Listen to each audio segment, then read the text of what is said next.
Hi everyone, welcome to परचम। I am रचा।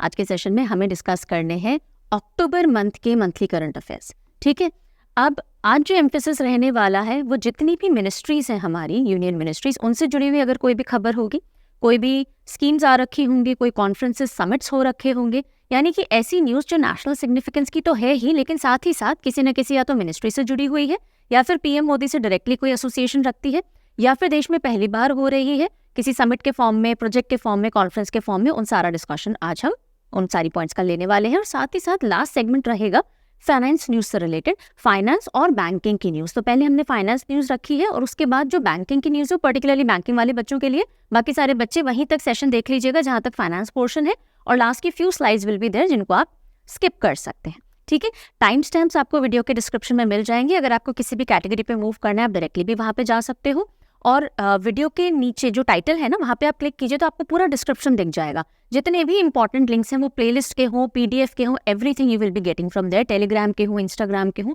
तो वो सारे इंपॉर्टेंट लिंक्स एक जगह आपको मिल जाने वाले हैं। ठीक है, अच्छा, इसका जो पीडीएफ होगा, उससे पहले मैं ये बता दूं, ऐसा नहीं है कि पूरे महीने की करंट अफेयर सिर्फ यहीं पे खत्म हो जाएगी। नहीं, नए बच्चों को बताना जरूरी है, पुराने बच्चे जानते हैं। पूरे महीने की करंट अफेयर को हम 5 से 6 सेगमेंट्स में कवर करते हैं। जैसे आज आपने देखा, हम मिनिस्ट्री, स्कीम, कॉन्फ्रेंसेस से रिलेटेड ज़्यादा बातें करेंगे। कोई नई बात अगर नेशनल लेवल पे आई है तो उसकी बात करेंगे।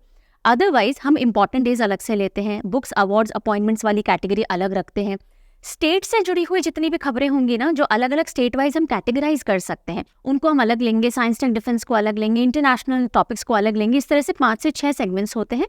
उनका एक सिंगल पीडीएफ होता है, मंथली मैगजीन, जो आपको parchamclasses.in पे मिल जाएगी। By 7th of every month आपको इंग्लिश में मिल जाती है, bye 10th of every month आपको हिंदी में भी मिल जाती है। ठीक है, अगर आप जल्दी पढ़ना चाहते हैं, जैसे जैसे मैं पढ़ाती जा रही हूँ वैसे वैसे पढ़ना चाहते हैं, वेट नहीं करना चाहते, तो आपके पास 2 ऑप्शन होते हैं। एक होता है सीए सब्सक्रिप्शन, एक होता है पीडीएफ बैंक। इसमें आपको सारे करंट अफेयर के पीडीएफ एक ही जगह मिल जाएंगे, न सिर्फ monthly but daily, weekly, 6 monthly etcetera. और सीए के अलावा बाकी सारे सब्जेक्ट्स की भी पीडीएफ अगर आप लेते हो, पीडीएफ से पढ़ते हो, तो पीडीएफ बैंक की तरफ मूव कर जाइए। ये आपके लिए कन्वीनियंट और पॉकेट फ्रेंडली ऑप्शंस होते हैं। अगर आप पीडीएफ से पढ़ते हैं तो इनकी तरफ जाइए, नहीं पढ़ते तो आप सीधे पढ़ सकते हो। ठीक है, चलिए तो स्टार्ट करते हैं हमारे किक स्टार्ट क्वेश्चन के साथ में। ये वो सवाल है जिसका आंसर आज के वीडियो में आपको मिलेगा, लेकिन कोशिश कीजिए अगर आप आंसर कर सकते हैं तो कीजिए। अगर आप डेली, वीकली सीए फॉलो कर रहे हो प्लेटफॉर्म से, तो डेफिनेटली आंसर कर पाओगे। नहीं कर रहे हो, नहीं आता, नो प्रॉब्लम, आज हम पढ़ेंगे इसके बारे में। Okay, so Someshwar inscription which was explored recently at Someshwar near Mangaluru, Karnataka, is associated with which dynasty. हाल ही के अंदर सोमेश्वर इंस्क्रिप्शन यानी सोमेश्वर शिलालेख की खोज की गई। कहाँ से की गई? मंगलुरु के पास सोमेश्वर है, वहां से इसको खोजा गया है। आपसे पूछा जा रहा है कौन से राजवंश से इसका संबंध है, कौन सी डायनेस्टी से जुड़ा हुआ है। इन 4 में से आप बताइए। If you know the right answer, write down in the comment section. I read all the comments. At least जो रिसेंट वीडियोस होते हैं मेरे में, उनके रैंडम, अभी जैसे ये आपका वीडियो अपलोड हुआ है तो डेफिनेटली आज और कल मैं इसके कमेंट्स पढ़ूंगी ही पढ़ूंगी। उसके बाद भी मैं रैंडमली चेक करती रहती हूँ। आई गेट टू नो अगर आपका कोई भी फीडबैक होता है, आंसर होता है, रिमार्क होता है।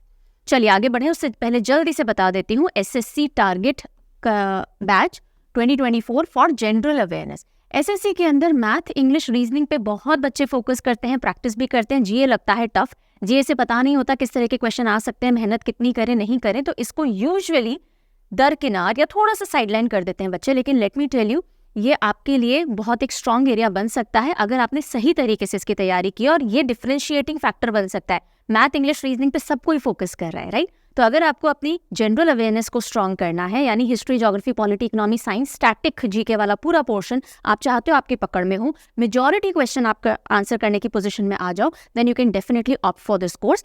लेकिन ये टारगेट 2024 है, यानी 2024 में जो आपके एग्जाम शुरू होंगे एसएससी के। यूजुअली जुलाई से आपका एग्जामिनेशन का कैलेंडर शुरू होता है, नोटिफिकेशन मार्च अप्रैल में आते हैं, तो उसके लिए तैयारी हो रही है। फेज्ड मैनर में आपको क्लासेस मिलेंगी, बैचेस चालू हो चुके हैं, रिकॉर्डेड लेक्चर्स भी मिलेंगे, लाइव प्रॉब्लम सॉल्विंग भी मिलेगी, पीडीएफ को डाउनलोड भी कर सकते हो, डिटेल पीवाईक्यू डिस्कशन भी फैकल्टी हर एक टॉपिक का करेगी आपके साथ में, ताकि आपको पता चल सके एसएससी के पैटर्न्स किस तरह से क्वेश्चन बने, उसी लाइन पे आपकी तैयारी होगी। इन सब का इंडिविजुअल बैच भी अवेलेबल है। ये सब कहाँ मिलेगा? परचम ऐप पे जाइए, वहाँ पे आपको मिल जाएगा। If you want to buy this complete course तो आप रिचा 15 कोड यूज़ कर सकते हो इंस्टेंट 15% डिस्काउंट के लिए। और जो मेरा इंडिविजुअल बैच है इसमें, वो है स्टैटिक जीके का। एंड स्टैटिक जीके इस बार काफ़ी कॉम्प्रिहेंसिव, काफ़ी सारे टॉपिक्स को लेकर के इस बार I am coming for you. Art and culture काफ़ी डिटेल में डिस्कस करेंगे बिकॉज एसएससी बहुत ज़्यादा पूछता है इसको। एनवायरमेंट, स्पोर्ट्स, काफ़ी सारे रिकॉर्डेड और लाइव सेशंस आपको मिलने वाले हैं, सो डू चेकआउट। हर एक कोर्स के अंदर एक इंट्रो वीडियो आपको मिल जाएगा, फ्री सेशंस मिल जाएंगे, उन सबको देखिए, अच्छे से डिसाइड कीजिए और तभी बाय कीजिए। अगर फिर भी कोई डाउट आते हैं तो this is the contact number, आप इस पर कॉन्टैक्ट कर सकते हो, व्हाट्सएप कर सकते हो अपनी क्वेरी, ऐप के अंदर चैट फीचर है वहाँ भी लिख सकते हो।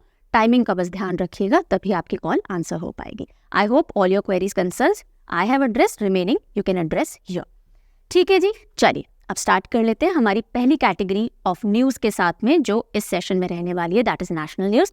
जल्दी से जाइए, प्रिल्यूड है 8-9 सेकंड का, देखिए, वापस आइए and meet me on this side of the screen.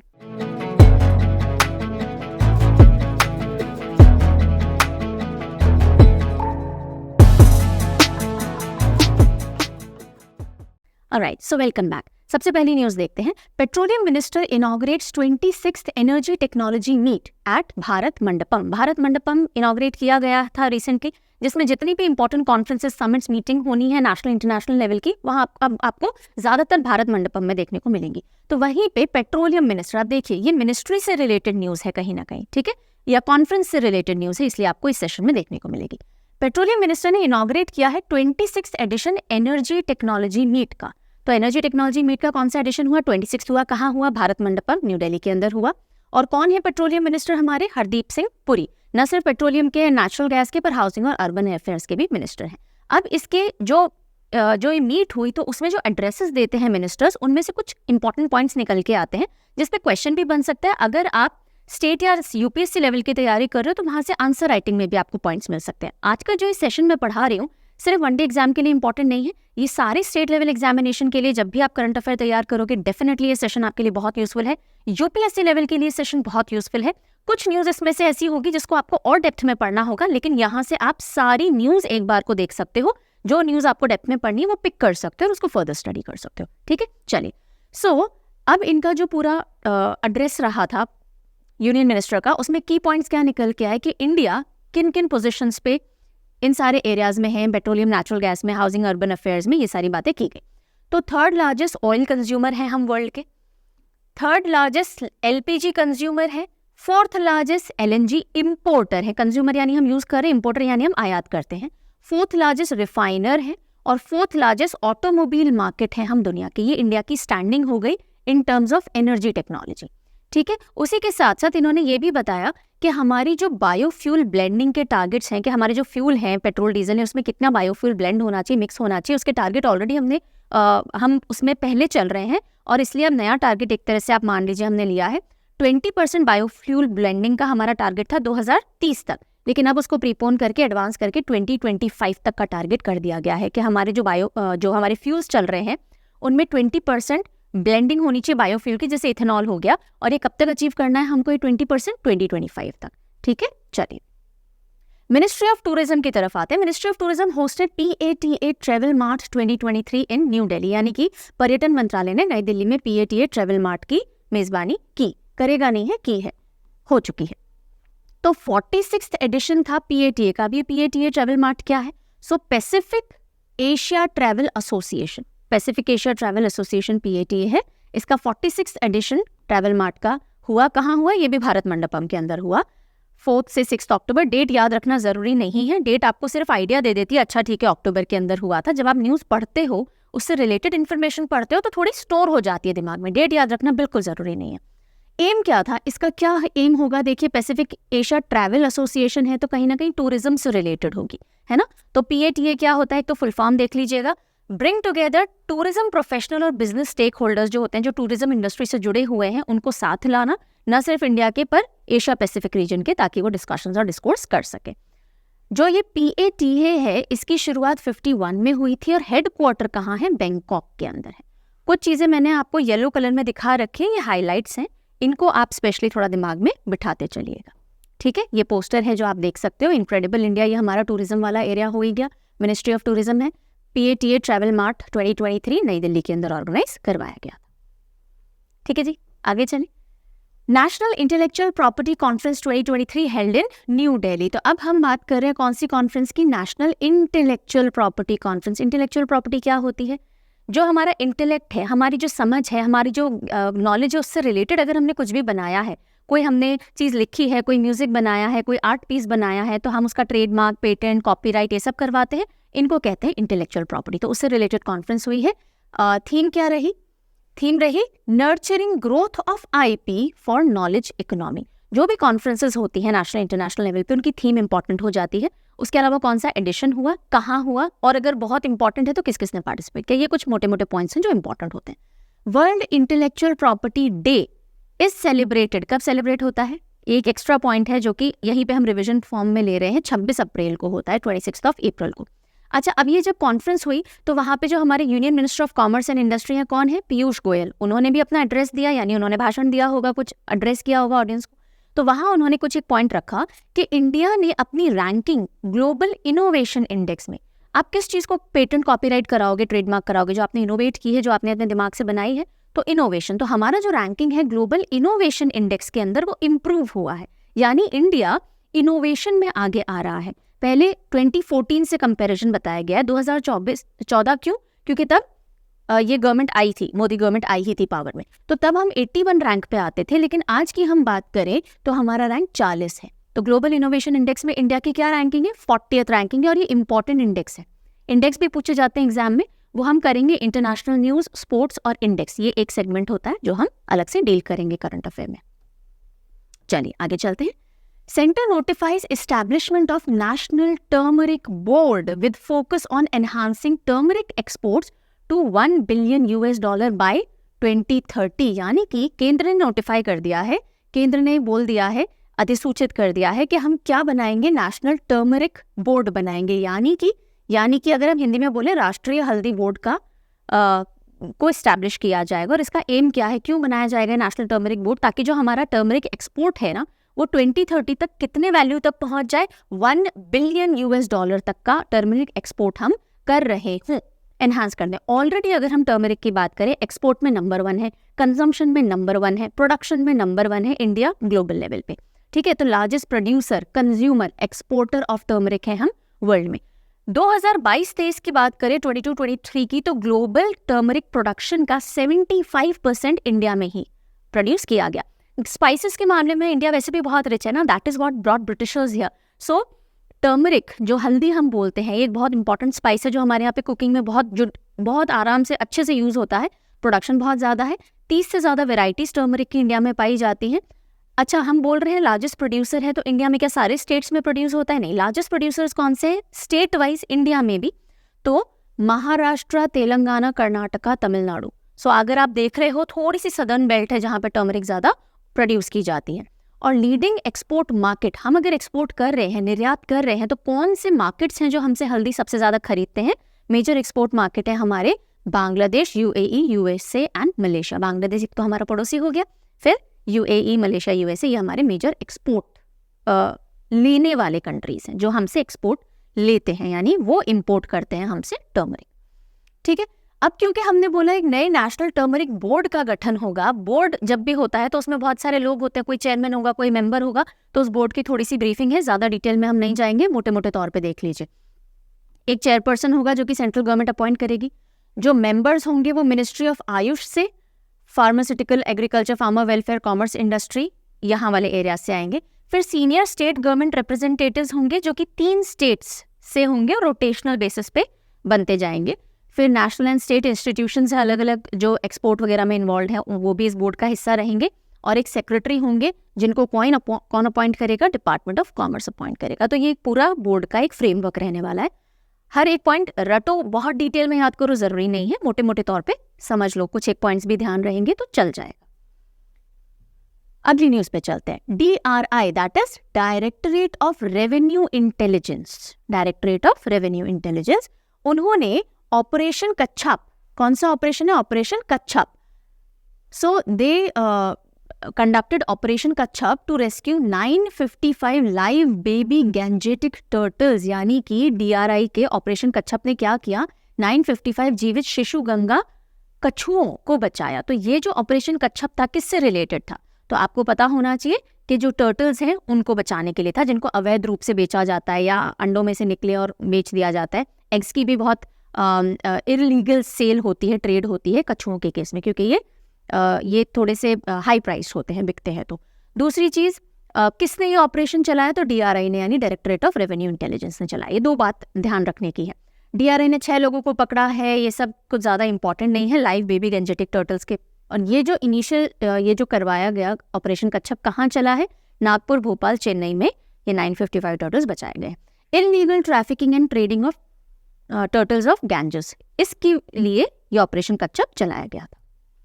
जो बात काम की है पकड़ने वाली है वो मैं बताते चलूंगी, बाकी चीज़ें आपकी अंडरस्टैंडिंग के लिए डाली गई हैं। बिकॉज देखो, सीधा सीधा डेटा डालने की कोशिश करोगे, करंट अफेयर दिमाग में नहीं टिकेंगे। बहुत बच्चे चैलेंज फेस करते हैं, मैम CA को याद कैसे रखें? जो डेटा होता है, जैसे हम अपॉइंटमेंट्स में डेटा पढ़ते हैं, बुक्स एंड ऑथर्स में डेटा पढ़ते हैं, है ना, तो वहाँ मैं छोटी छोटी हिंट्स आपको देती चलती हूँ याद करने के। अब ये जो न्यूज़ है, ये सिर्फ डेटा ओरिएंटेड नहीं है, ये अंडरस्टैंडिंग ओरिएंटेड है, ये डिस्कशन ओरिएंटेड है, तो इनको इसी तरह से पढ़ा जाएगा, राइट। अगर इसको सिर्फ हेडलाइन के फॉर्म में दिमाग में घुसाने की कोशिश करोगे, डेटा बन जाएगा और वो याद नहीं रहेगा। इसलिए डिस्कशन इज नीडेड, जो जो इंपॉर्टेंट पॉइंट्स है बताएंगे, बिकॉज सिर्फ हेडलाइन में से न्यूज़ नहीं आती है पर डेप्थ में से भी आती है। चलो, 50th India international knit fair, किसकी बात कर रहे हैं अब हम? 50th एडिशन है, 50वां संस्करण है। अंतर्राष्ट्रीय बुनाई मेला, भारत अंतर्राष्ट्रीय बुनाई मेला यानी India international knit fair, held from October 12 to 14। Again date याद नहीं रखना है, अक्टूबर के अंदर 50th एडिशन हुआ इंडिया इंटरनेशनल निट फेयर का। कहाँ हुआ? जगह इंपॉर्टेंट है।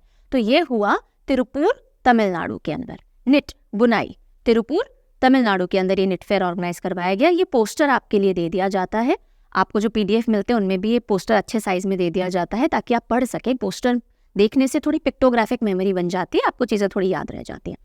मेन थीम जो इस फेयर की थी वो क्या? एक्टिव, मतलब इस फेयर के अंदर जो भी बुनाई वगैरह से रिलेटेड जो भी चीज़ें थी वो रखी गई। क्या क्या किससे रिलेटेड चीज़ें थी? एक्टिव एंड स्पोर्ट्स वेयर थी, environmental social governance, artificial intelligence, digitalization, ये सारी थीम थी जिसके इर्द गिर्द इस पूरे फेयर को ऑर्गेनाइज किया गया। और जो भी लोग एसोसिएटेड होंगे, सेलर्स होंगे, बायर्स होंगे, एसोसिएशंस होंगे, उन सब ने इसमें पार्टिसिपेट किया। तो मेन तो जगह ध्यान रख लीजिए। Coming over to Atman programme. Atman program का फुल फॉर्म, आत्मन प्रोग्राम किससे रिलेटेड है, किसने ऑर्गेनाइज करवाया, ये मोटी बातें आपको पता होनी चाहिए। तो आत्मन प्रोग्राम का फुल फॉर्म है agri startup demo and funding. अब देखो ये बड़े कर रखे, ATMAN, ये हो गया Aatman. Agri startup demo and funding यानी एग्रीकल्चर से रिलेटेड जो भी स्टार्टअप्स होंगे उनको फंडिंग देने के लिए ये आत्मन प्रोग्राम चालू किया गया है, चलाया जा रहा है। Organized by Department of Science and Technology DST in association with 4 Technology Innovation Hub। तो बेसिकली कौन सा डिपार्टमेंट आ रहा है इसमें? साइंस एंड टेक्नोलॉजी डिपार्टमेंट आ रहा है। यहाँ पे जो 24 कितने स्टार्टअप्स, 24 स्टार्टअप्स हैं, उनको फंडिंग दिए जाने का डिसीजन लिया गया। फंडिंग कितनी? 20 करोड़ की, ताकि उनका, और कौन से स्टार्टअप्स हैं? एग्रीकल्चरल टेक्नोलॉजी सेक्टर से रिलेटेड जो स्टार्टअप होंगे, तो उनको 20 करोड़ की फंडिंग 24 स्टार्टअप्स को दिया जाना है। This is Atman programme. बस इतनी सी बात है इसमें, और कुछ नहीं जानने की जरूरत है, ठीक है। फिर हम आते हैं ई ऑक्शन ऑफ मेमेंटोज। स्मृति चिन्ह जो होते हैं, मेमेंटोज, जैसे आप जब भी कभी स्कूल में रहे होंगे तो अगर चीफ गेस्ट आते हैं किसी भी फंक्शन में तो उनको एक मेमेंटो दिया जाता है। हम प्राइज नहीं बोलते हैं उसको, मेमेंटो है, यादगार चिन्ह या स्मृति चिन्ह जिसे बोलते हैं। तो ऐसे ही जो हमारे प्राइम मिनिस्टर हैं उनको अलग अलग ओकेशन में मेमेंटोज मिलते रहते हैं। तो क्या किया जाता है उन मेमेंटोज का? वो अपने घर ले जाते हैं? नहीं। वो बेच देते हैं? नहीं। उन सबका ऑक्शन किया जाता है और वहां से जो पैसा आता है वो अलग अलग एरियाज के अंदर यूज किया जाता है। तो इस बार ई ऑक्शन किया गया मेमेंटोज का, राइट। तो उसी से रिलेटेड न्यूज है कि इस बार के ई ऑक्शन से जो पैसा आया वो कौन से प्रोग्राम को फंडिंग करने के लिए लगाया गया। तो जितने भी मेमेंटोज थे PM मोदी के जो रिसेंटली उनको गिफ्ट में मिले थे, उनका ई ऑक्शन लगा और जो पैसा कलेक्ट हुआ वो नमामि गंगे प्रोजेक्ट, जो कि रिवर गंगा को वापस से सफाई और उसको और फ्लरिश करवाने के लिए है, उसके अंदर लगाया गया। तो जो मेमेंटोज थे वो 100 रुपये से लेकर 65 लाख रुपीस तक के थे। आम जनता के लिए ओपन होता है, डिजिटली भी इंसान बाय कर सकते हैं। ये सारा ऑक्शन था। किसने ऑर्गेनाइज किया? National Gallery of Modern Art New Delhi के अंदर इसको ऑर्गेनाइज करवाया गया। ठीक है जी, I hope things are clear. So basically Gandhi Jayanti से शुरू करके 31 अक्टूबर तक चली थी। अगेन डेट याद रखने की जरूरत नहीं है। नेक्स्ट न्यूज़ पे आ जाते हैं। मेरा युवा भारत एक नया इनिशिएटिव है जिसमें कि एक ऑटोनॉमस बॉडी बनाई जा रही है। पढ़ते हैं। कैबिनेट अप्रूव्स, कैबिनेट ने अप्रूवल दे दिया है, यानी कि उन्होंने मंजूरी दे दी है for establishment of N autonomous body मेरा युवा भारत। मेरा युवा भारत एक तरह से एक प्लेटफॉर्म होने वाला है जो कि यूथ को टारगेट करता हुआ होगा। उनके अंदर के जो भी टैलेंट्स हैं उनको बाहर लाने के लिए, उनको टेक्नोलॉजी से एम्पावर करवाने के लिए उनके अंदर जो भी नेशन बिल्डिंग में वो जैसे भी कंट्रीब्यूट कर सकते हैं वो करें। तो एक ऐसा प्लेटफॉर्म जो 100% डेडिकेटेड है to the youth of India, Mera Yuva Bharat या माय भारत, मेरा युवा से M और Y निकाल लिया गया, माय भारत। तो यूनियन कैबिनेट जिसमें PM मोदी लीड कर रहे थे, उन्होंने अप्रूवल दे दिया है माय भारत के लिए। इसका एम क्या है? इक्विटेबल एक्सेस यूथ को मिले ताकि वो अपने सारे एस्पिरेशंस और जो भी डेवलपमेंट, विकसित भारत बनाने के लिए, डेवलप्ड इंडिया बनाने के लिए वो जो भी कंट्रीब्यूशन दे सकते हैं वो दे पाए। अब मेरा युवा भारत बेसिकली कौन से यूथ में कौन लोग आते हैं? सो हमारा जो नेशनल यूथ पॉलिसी है ना, उसमें यूथ को कैसे डिफाइन किया गया है? 15 to 29 ईयर्स एज के जो लोग होते हैं, 15 साल से 29 साल तक के, उनको यूथ कहा जाता है as per national youth policy. ये पॉइंट ध्यान रखिएगा, कई बार पूछा जाता है, ठीक है। जैसे यूनिसेफ के हिसाब से अडोलेसेंट किसे कहते हैं या चाइल्ड किसे कहते हैं, तो हमारी नेशनल यूथ पॉलिसी के हिसाब से यूथ किसे कहते हैं? 15 से 29 साल के इंडिविजुअल को ना। कुछ ऐसे प्रोग्राम जो अडोलेसेंट के लिए टारगेटेड होंगे वो इस एज ग्रुप को नहीं टारगेट करेंगे। वो किस एज ग्रुप को टारगेट करेंगे? वो करेंगे 10 से 19 साल, 10 to 19, ये अडोलेसेंट है। यूनिसेफ के हिसाब से भी ये अडोलेसेंट होते हैं, ठीक है। तो अडोलेसेंट के लिए, मेजरली यूथ के लिए, और इसको 31 अक्टूबर को लॉन्च कर दिया गया। नेशनल यूनिटी डे आता है जिसमें सरदार वल्लभ भाई पटेल जी की बर्थ एनिवर्सरी पड़ती है, और ये अकेला या हम बोलें ये प्राइमरी फोकस है, एक ऐसा गवर्नमेंट प्लेटफॉर्म जो कि यूथ डेवलपमेंट के लिए बनाया जा रहा है।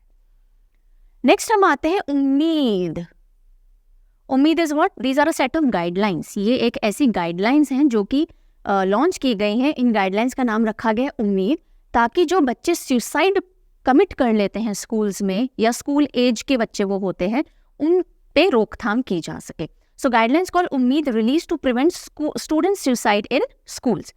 कोटा पर्टिकुलरली हब है फॉर स्टूडेंट्स जो कि मेडिकल की और इंजीनियरिंग के एंट्रेंस की तैयारी करने आते हैं, और इतना मेंटल प्रेशर होता है कि सुसाइडल रेट्स 2023 में बढ़ते हुए दिख रहे हैं।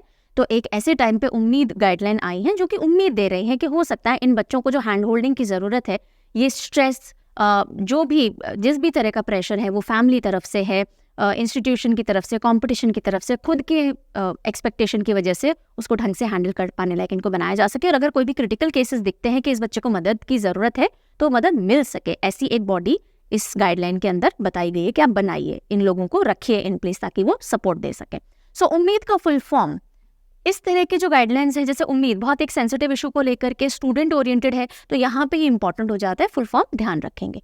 Understand, motivate, manage, empathise, empower, develop. सारे वर्ड ऐसे हैं कि समझिए क्या प्रॉब्लम है, मोटिवेट कीजिए, मैनेज कीजिए उनकी प्रॉब्लम को, एम्पैथाइज कीजिए यानी एक्चुअली में उनकी प्लेस में जाकर के उनका दुख समझने की कोशिश कीजिए, एम्पावर कीजिए और डेवलप कीजिए। दिस इज उम्मीद। और किसने इंट्रोड्यूस किया? कौन सी मिनिस्ट्री के अंडर में आएगा? बच्चों से related education, so ministry of education के अंडर में। प्राइमरी गोल क्या है जो मैंने आपको बताया? एक तो सेंसिटिविटी डेवलप हो कि हाँ भाई ये बच्चे प्रॉब्लम फेस कर रहे हैं, ऐसा नहीं है कि नहीं पढ़ना है तुमको तो पढ़ना है। I am seeing a lot many educators, particularly अच्छे एस्टैब्लिश्ड एडुकेटर्स, वो भी ये बोलते हैं नहीं रात को 3-3 बजे तक पढ़ो, रात को 4-4 बजे तक पढ़ो, सोना नहीं है हमको, मेहनत करनी है। ऐसे मेहनत नहीं होती है, ऐसे पागलपंती होती है। कितना कर लोगे और कब तक कर लोगे और क्यों करना है? और जब वो चीज़ मिल जाएगी उसके बाद आपकी जो हेल्थ बिगड़ी होगी, उसके बाद जीवन का एम खत्म हो जाएगा, तब क्या करोगे? राइट। सो हर एक चीज़ के पीछे एक लॉजिक और एक बैलेंस होना चाहिए। अभी उसमें नहीं जाते, वापस आ जाओ। Sometimes things bother me a lot कि इतने मिलियंस ऑफ बच्चे आपको देखते हैं और अगर आप ठीक से गाइड नहीं कर सकते, बेटर है गाइड मत कीजिए, सिर्फ पढ़ाइए और चले जाइए। That is better rather than getting them to follow a wrong path any which ways. So primary goal क्या है उम्मीद का? कि स्कूल सेंसिटिव हो सकें टुवर्ड्स दिस प्रॉब्लम, और अगर कोई भी सुसाइडल थॉट्स किसी बच्चे को आ रहे हैं तो वो आकर के अपनी बात रख सकें और आप उनको हेल्प प्रोवाइड कर सको। तो स्कूल्स को एडवाइस मिली है कि आप स्कूल वेलनेस टीम बनाइए। ये सिर्फ कोटा से रिलेटेड नहीं है, एजुकेशनल इंस्टीट्यूशन से रिलेटेड नहीं है, कोचिंग से रिलेटेड, स्कूल्स के लिए है ये प्रोग्राम पर्टिकुलरली, कि आप स्कूल वेलनेस टीम्स बनाइए जिसमें स्कूल प्रिंसिपल होगा, मेंबर्स होंगे जो कि ट्रेंड होंगे क्रिटिकल सिचुएशंस को हैंडल करने के लिए। किसी बच्चे को सुसाइडल थॉट्स आ रहे हैं तो आप हेल्प दे सको। ठीक है जी, चलिए नेक्स्ट हम आते हैं global Maritime India Summit 2023। Last video में जब मैंने आपको बुक्स, अवार्ड्स, अपॉइंटमेंट्स और ओबिचुअरीज याद करवाए थे, वहाँ मैंने जाते जाते क्वेश्चन आपसे पूछा था कि ग्लोबल मैरीटाइम इंडिया समिट कहाँ हुआ? तो ये हुआ मुंबई के अंदर। कहाँ हुआ? मुंबई के अंदर। देखो मैरीटाइम है यानी पानी से रिलेटेड है, और मैंने चारों ऑप्शंस आपको ऐसे ही दिए थे उन सिटीज़ के जो पानी के पास में आती हैं। तो मुंबई के अंदर हुआ ग्लोबल मैरीटाइम इंडिया समिट, अक्टूबर के अंदर ही हुआ। अब इससे रिलेटेड डिस्कशन कर लेते हैं। So PM inaugurated Global Maritime India Summit 2023 in Mumbai. कौन सा एडिशन था? ये 3rd एडिशन था इस समिट का, ठीक है। और इसको किसने किया? मैरीटाइम है यानी कहीं ना कहीं पोर्ट्स, शिपिंग, वाटरवेज, तो ministry of port, shipping, waterways, Sarbananda Sonowal ji जिसको लीड करते हैं, उन्होंने इसको ऑर्गेनाइज किया। अब यहाँ पे जब पीएम मोदी जी का जो वक्तव्य रहा, जो उनका भाषण या डिस्कशन रहा, उसमें ये सारे पॉइंट्स उन्होंने बोले हैं, फटाफट देख लेते हैं। India middle east Europe economic corridor जो तैयार हो रहा है, जो इंडिया को यूरोप से कनेक्ट करेगा वाया मिडिल ईस्ट, और इससे जो ट्रेड है इन नेशंस के बीच में बहुत स्ट्रांग होने वाली है, उसके बारे में इन्होंने बात किया कि इससे क्या होगा, रीजनल और ग्लोबल ट्रेड को बहुत बढ़ावा मिलेगा। उसके अलावा इंडिया बहुत ही जल्दी टॉप 5 शिप बिल्डिंग नेशंस में शुमार होने के लिए काम कर रहा है। This is another point. India का मंत्र make in India, make for the world. तो हमारे यहाँ पे जो भी प्रोडक्शन हो रहा है वो ग्लोबल स्टैंडर्ड्स को ध्यान में रख करके हो रहा है। मेक इन इंडिया इनिशिएटिव तो है ही, लेकिन make for the world.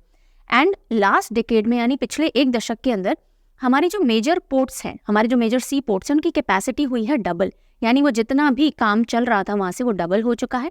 Turn around time जो है बिग वेसल्स का वो लेस देन 24 आवर्स आ चुका है, 42 आवर्स से घट करके। 2014 में जब ये सरकार आई थी, क्योंकि सरकार ऑब्वियसली जब भी कोई डेटा सामने रखती है तो कहीं ना कहीं वो अपने काम बता रही होती है, जो कि गलत भी नहीं है, हर सरकार बताती है, आई एम नॉट सेइंग कि राइट है या रॉन्ग है।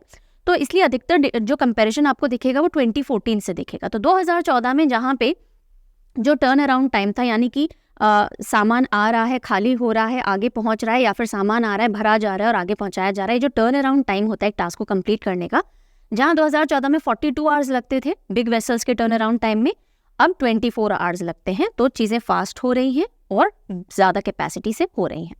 Then at the same time जो नेशनल मैरीटाइम हेरिटेज कॉम्प्लेक्स है, क्या चीज़? नेशनल मैरीटाइम हेरिटेज कॉम्प्लेक्स, वो बिल्ड हो रहा है। ये भी वापस से इस पॉइंट को रखा गया, कहाँ बिल्ड हो रहा है? लोथल, मुंबई के अंदर। तो ये एक पॉइंट आपको मिल जाता है याद करने जैसा कि नेशनल मैरीटाइम हेरिटेज कॉम्प्लेक्स कहाँ बिल्ड हो रहा है? लोथल के अंदर। एंड पीएम ने फाउंडेशन स्टोन भी रखा Tuna Tekra all weather deep draft terminal का, जो कि दीनदयाल पोर्ट अथॉरिटी गुजरात के अंदर बनाया जाना है, ठीक है। फर्स्ट मैरीटाइम इंडिया समिट, अब ये 3rd एडिशन था, तो फर्स्ट कब हुआ? 2016 के अंदर हुआ मुंबई में, और जो सेकंड था वो 2021 में हुआ, लेकिन वर्चुअली हुआ, फिजिकल प्रेजेंस में नहीं हुआ। चलते हैं आगे।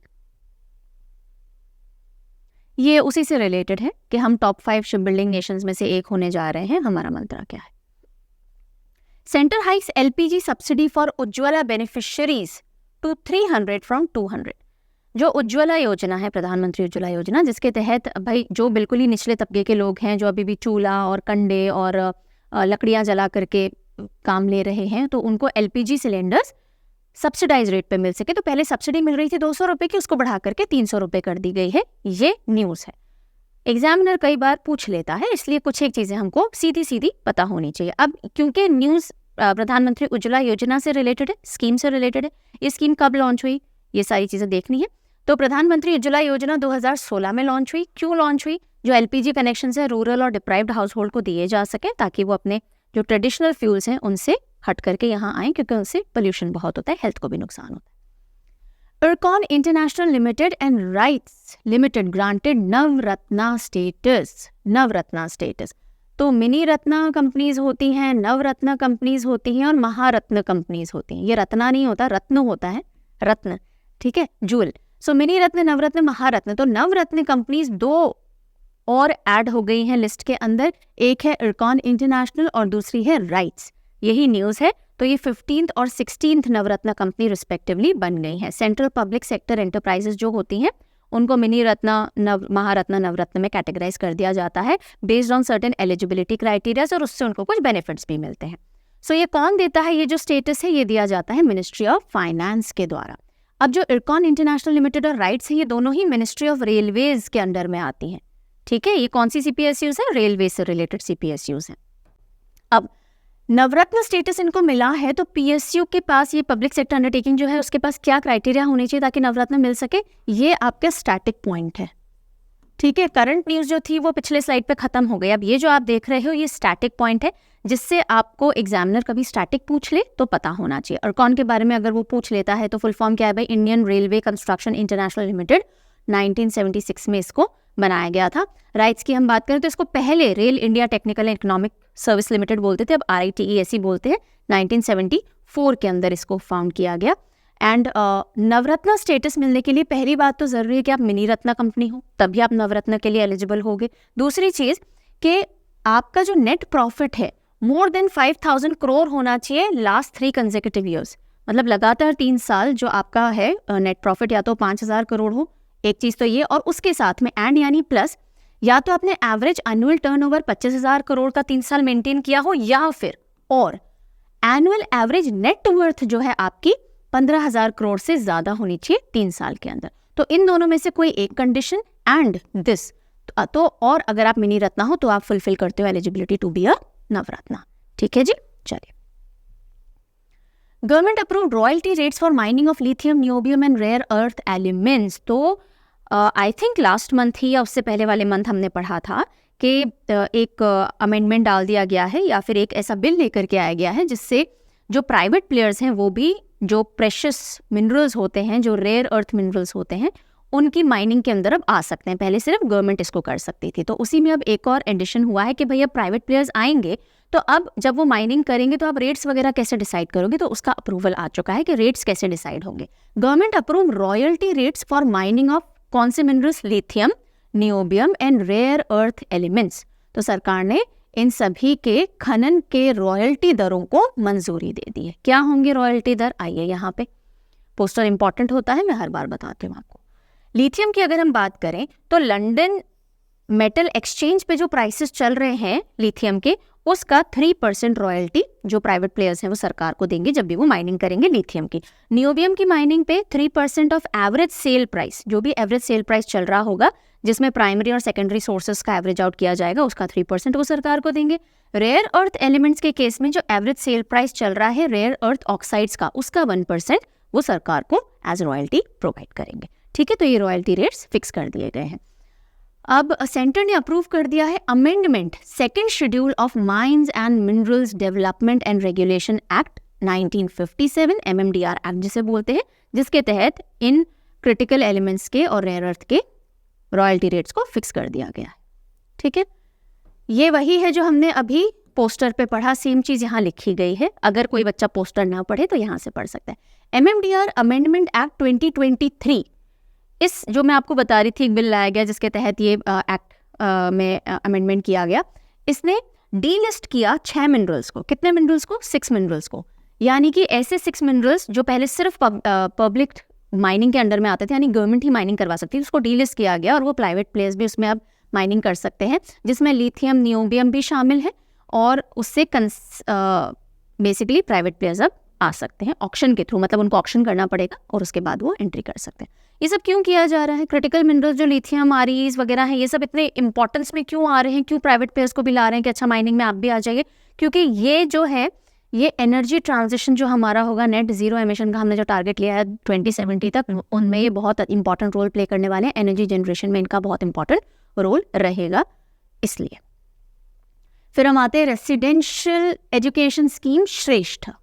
श्रेष्ठ स्कीम किस चीज से जुड़ी हुई है पूछा जा सकता है। ठीक है, तो रेसिडेंशियल जो स्कूल्स होते हैं उनसे जुड़ी हुई है एंड पर्टिकुलरली कौन से स्टूडेंट्स को बेनिफिट करेगी? शेड्यूल्ड कास्ट स्टूडेंट्स को बेनिफिट करेगी। तो जो high quality high class CBSE schools होते हैं एफिलिएटेड, उनमें SC स्टूडेंट्स का एनरोलमेंट हो, पूरी तरह से उनके रहने खाने का खर्च गवर्नमेंट बेयर करे, ये जो स्कीम है ये श्रेष्ठ कहलाती है। ठीक है, तो स्कीम फॉर श्रेष्ठ का फुल फॉर्म देख लीजिए, scheme for residential education for students in higher schools in targeted areas, targeted areas के हायर क्लासेस के अंदर।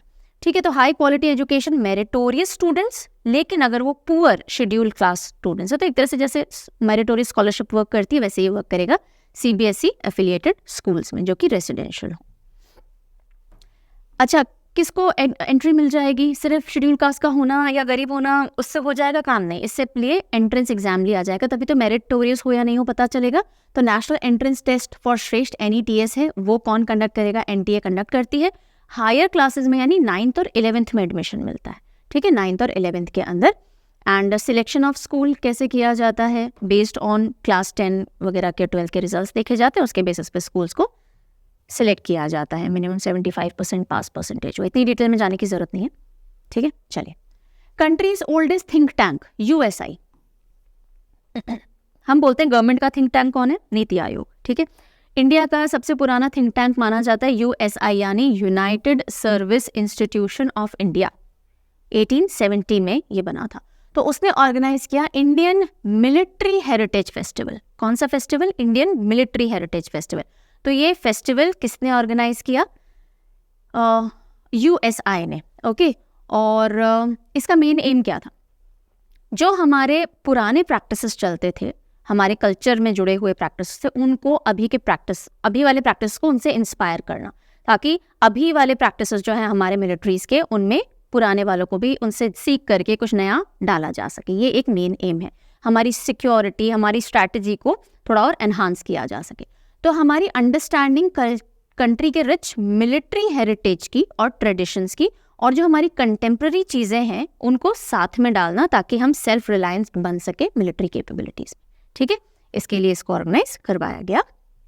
ना ये जो मिलिट्री हेरिटेज फेस्टिवल कंडक्ट करवाया गया, ये प्रोजेक्ट उद्भव के तहत करवाया गया। प्रोजेक्ट उद्भव का मेन एक इंटेंट है या एक जो आइडिया है वो ये है कि हमारे जो एंशिएंट टेक्स्ट हैं उनके अंदर जो भी हमारे तरीके हैं वॉरफेयर के या मिलिट्री के, वो सारे जो दिए गए हैं उनको आज यूज़ करके और इम्प्रूवमेंट आना, ये प्रोजेक्ट उद्भव का मेन आइडिया है। और उसी के तहत में ये फेस्टिवल ऑर्गेनाइज करवाया गया था with USI, in collaboration with USI basically.